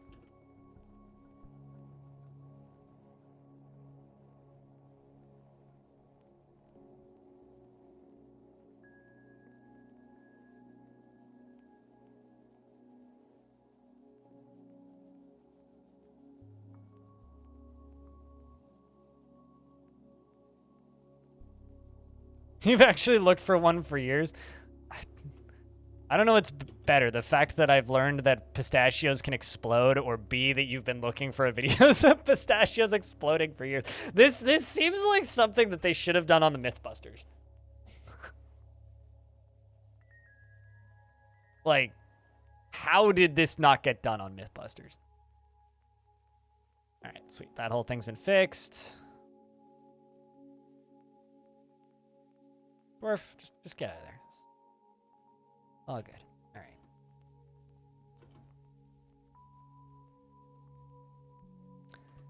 And Obsidian Hot.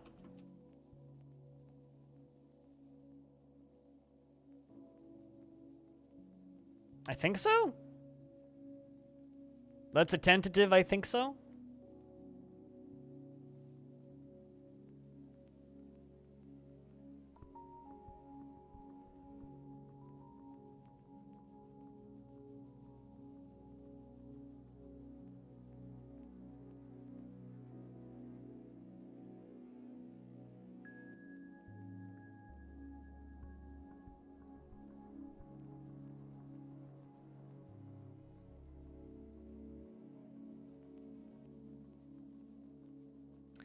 Dwarf Fortress realize all-time highest mod exploding pistachio. Actually, a mod I'm looking forward to is that person who's working on cannons, who actually has come through the chat before. But we're actually you're gonna have to like refine gunpowder and shit. But they will fire glass balls. And iron balls, metal balls. They'll fire the spiky balls basically. And they're basically just like high-powered, super speedy catapults. That's a mod that looks like a bunch of fun. Cannons, yes. I have no interest in guns in Dwarf Fortress, but cannons? Let's go. Let's throw things. Let's shoot stuff at people. In fact, let's take this one step further and fire dwarfs out of cannons. I mean, come on. What can go wrong? Very classic. Very dwarfy. I'm in.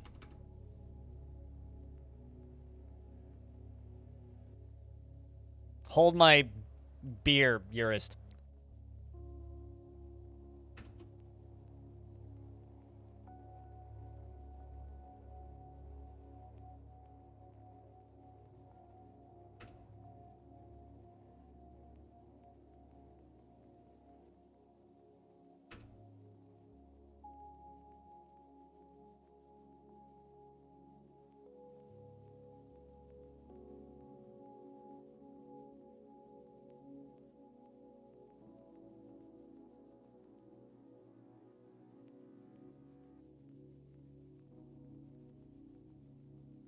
I think it's not been recorded because cargo bays tend to not be lit. Well, we need to fix that. This is I have a question. Has anybody here seen that video of the guy who put a small micro camera on his baggage and then sent it and then got on a plane? There's a couple of videos of that on the internet, and they're fascinating to me. Although for moderator of the channel, Audio Coaster, it's probably just an inside look to his day job.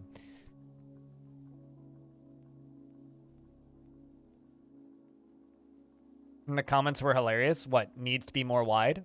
I don't generally look at the PC gaming subreddit because I'm banned from there. But so I kind of unsubscribed to it and then never paid attention to it again. But if you want to like share particular comment quotes, feel free.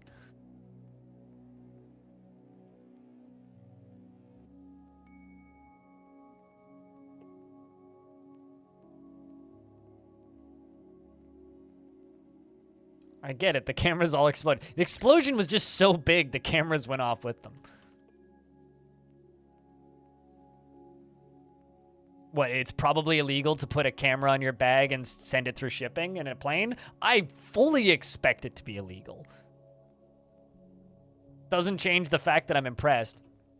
So, Mist Runner, your dwarf is a little whiny, so I put him in the military and he seems to be enjoying it. Hope, work without internet was good.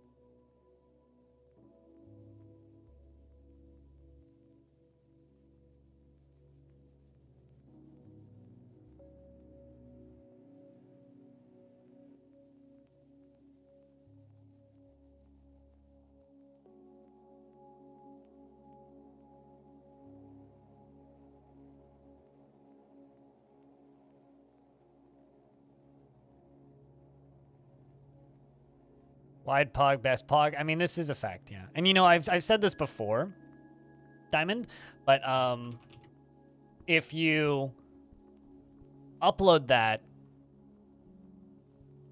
to, if you upload that to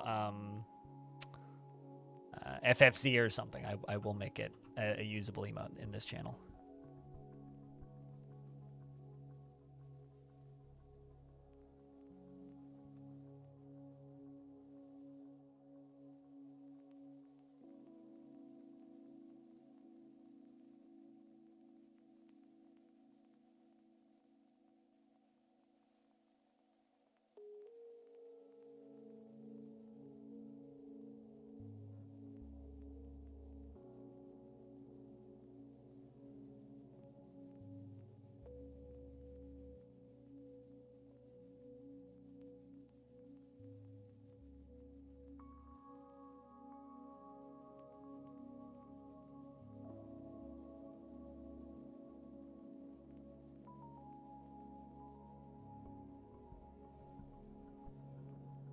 No, that's not how that works. So if you take that emote and put it on FFZ, Franker Face Z, so not me uploading it as an emote, because yes, that is a waste of two emote slots. But you can put, like, you know, like Fish Molly. You know, you could upload a wide emote. Yes, I would make a wide pog available. I have plenty of, like, emotes that are,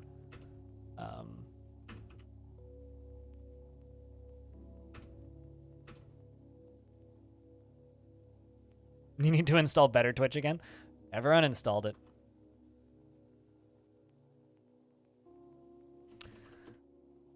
Unfortunately. It's not my favorite plugin, but, like, it's the tools that that are useful that it has are very useful.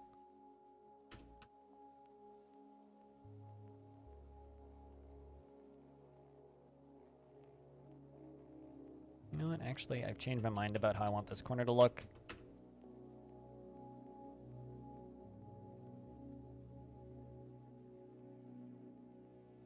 Chains and whips excite me, Spooky. Gotta love Jesse's emotes. They is good.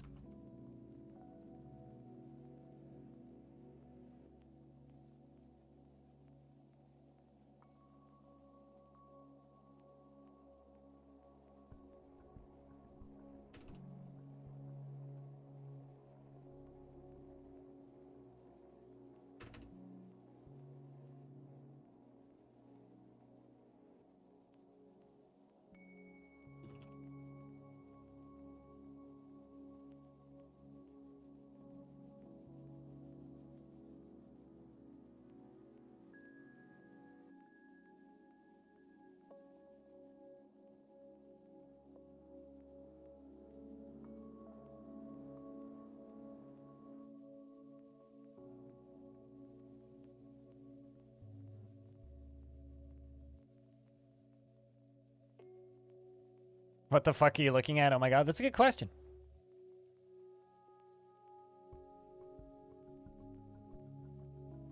Never can get on your PC anymore? Oh no, Kano. Life's a bitch, so yeah, well. Streams will be around. As long as I can breathe. Although the forest fire smoke recently has made that difficult.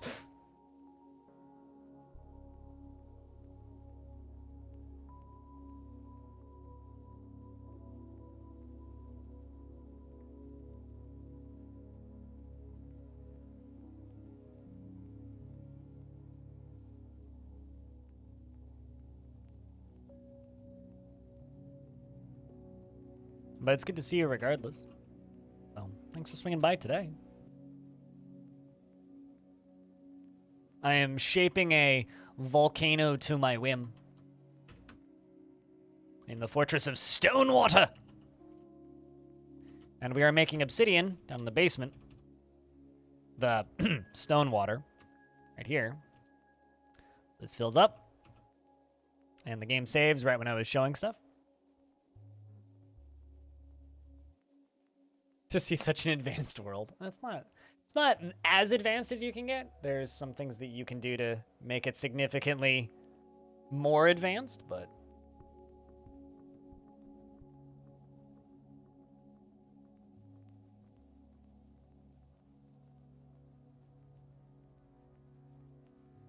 this game is your childhood. Yeah, Dwarf Fortress has been around that long, hasn't it?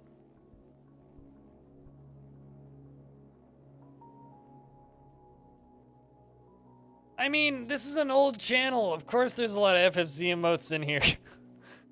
We even have a friggin' toilet paper emote, dude.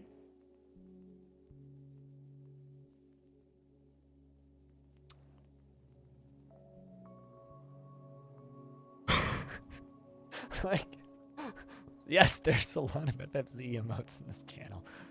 Also, you might forget that Comfy Tag, Aqua, is literally the emote that inspired, yeah, this is the top half of the Obsidian printer. Comfy Tag is literally the emote inspired Crypt Comfy. You can upload them to Better Twitch or FFZ. I just can't remember which one supports wide emotes. I think they both do. One of them you might have to pay for. A bad job remembering this stuff.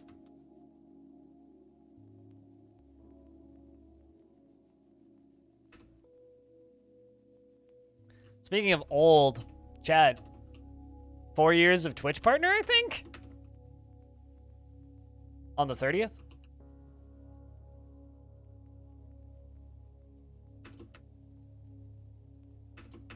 Actually don't know what day of the week that is. It's a Sunday. Maybe bonus stream. Maybe I'll build a Lego kit or something. Or maybe I'll buy one of those DIY synthesizer kits. From Korg. Play with one of those. That'd be fun.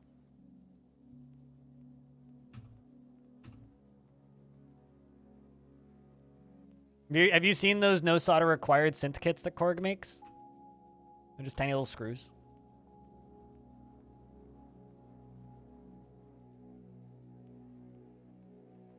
There's like a tiny little drum machine one. There's You've never seen those? Hold on. They're like $150 on Amazon.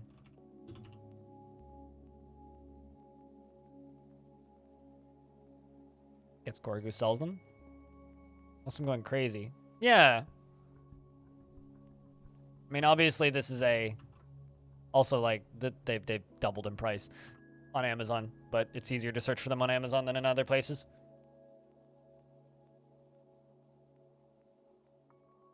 Yeah, they have a synthesizer, a drum machine, but yeah, they're literally just like it's all screws and like glue essentially.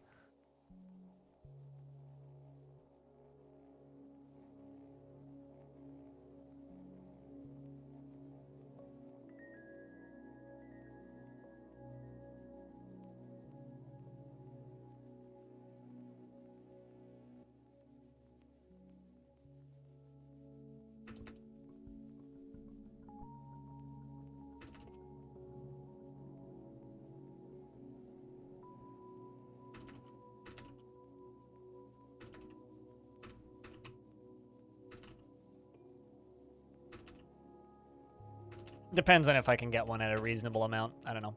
But I should do some sort of bonus stream on my Twitch partner anniversary.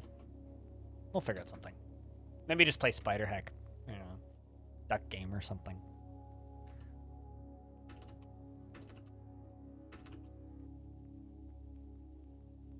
I'll think of something. I don't want it to be like last year where I forget. And then like the day before, I'm like, oh, right. I've been a partner for 3 years. Fuck. Which I definitely did last year. I got partnered at the end of 2018.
End of 2018, that was like a million years ago? Yeah, I can double check, but I'm pretty certain that it was October 2018, the day I got back from TwitchCon. It was like my first stream back from TwitchCon after spending an entire TwitchCon just complaining about the fact that I wasn't a partner yet and like talking at friends who were Twitch staff at the time and like sneaking into the partner area and like, and at the time, like I was averaging like 140 concurrent or something.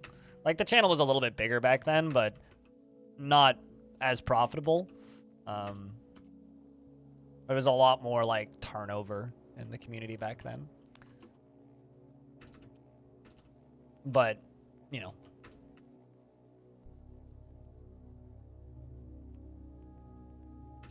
That was back when we were mostly just RimWorld, so people didn't really give a shit about individual creators. They just cared about high skill level gameplay, which is why I burnt out.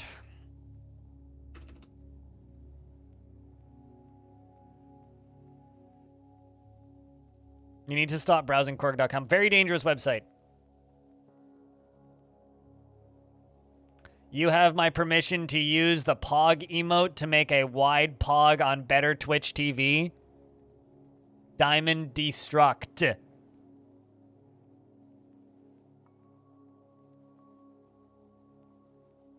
Okay, clip it. Don't worry. I'm not gonna go after you. It's fine.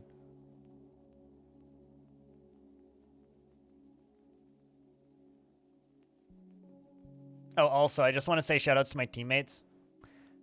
Because both FG and Jess are cooler than Admiral Baru. So, just by hours streamed on Dome Keeper.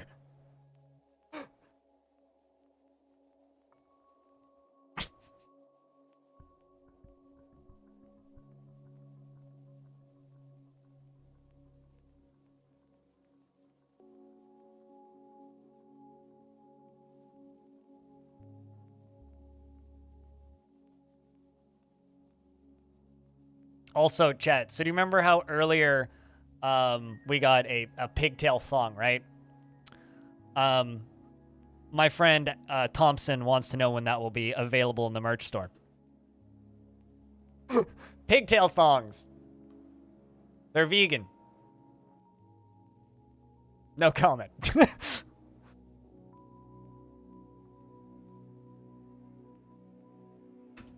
TF merch store. Dwarf Fortress is going to have merch. Fun fact. That's all I can say. Yes, they're going to sell a pint glass. Damn it, they better send me one. Oh shit, did I? Okay, no, I didn't. Thought I fucked up my staircase.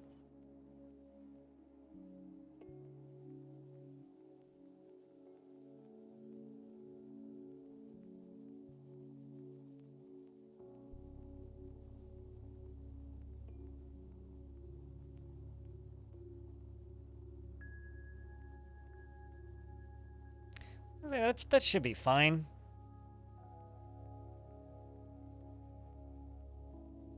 Let's hook this up to the screen glass bridge. Use those two mica mechanisms. We're gonna call this one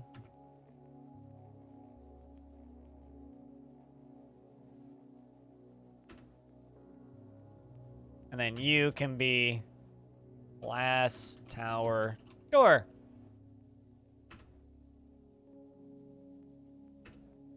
That doesn't need to be lava safe.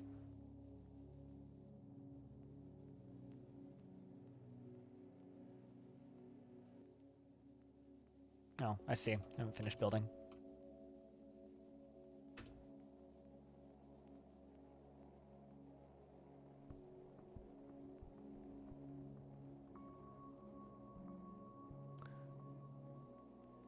Oh, just a few years ago, the brothers. Not even just a few years ago. Wasn't that like the last year, like the end of last year that they stopped doing that? Or was it longer than that? Maybe my sense of time is going bye-bye.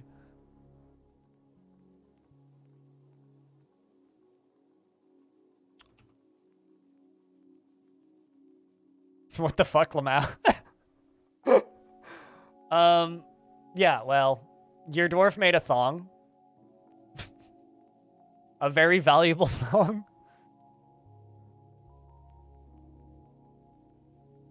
We all laughed pretty hard. And it got quote tweeted by Kit Fox. So congratulations, your thong is famous. I can actually look up how valuable it was.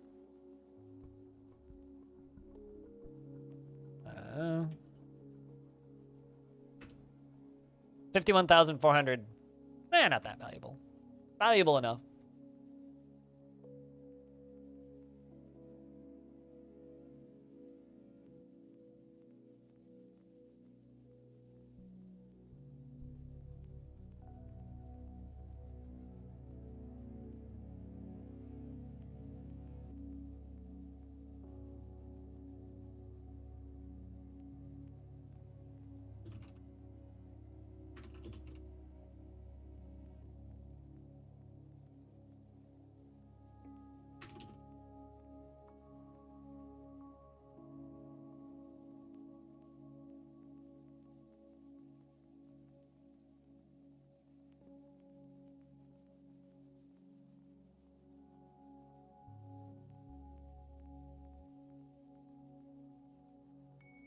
Putting Bastet's thong, the image of Bastet's thong on the internet.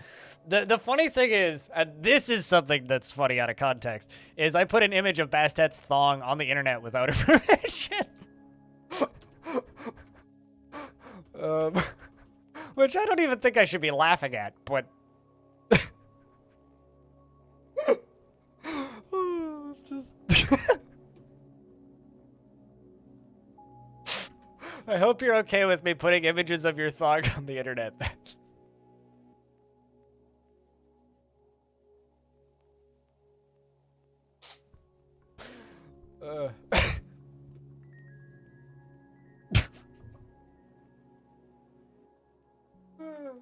Shit. Chat, it's 2 p.m. and I'm starving. So I think it's time for me to pause the game. I think I'm gonna go do a real quick lunch break. We've made some pretty fantastic progress on this tower and this volcano and all these shenanigans. We made more bedrooms. We've expanded other things, and we're making another round of obsidian. And we've built the. He was lolling a lot. That's good. Now I'm waiting for you to replicate it in real life. Anyway, these dwarves are gonna have another round of obsidian pretty soon, and we're gonna continue working on that tower. And damn it, we're gonna get that lava flow done today, so it's gonna be a long stream.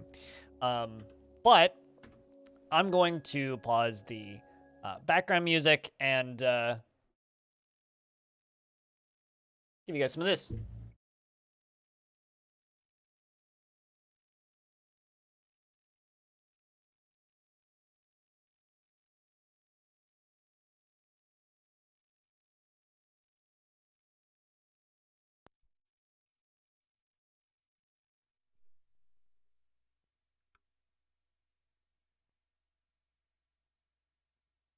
Go crochet one. Hell yeah.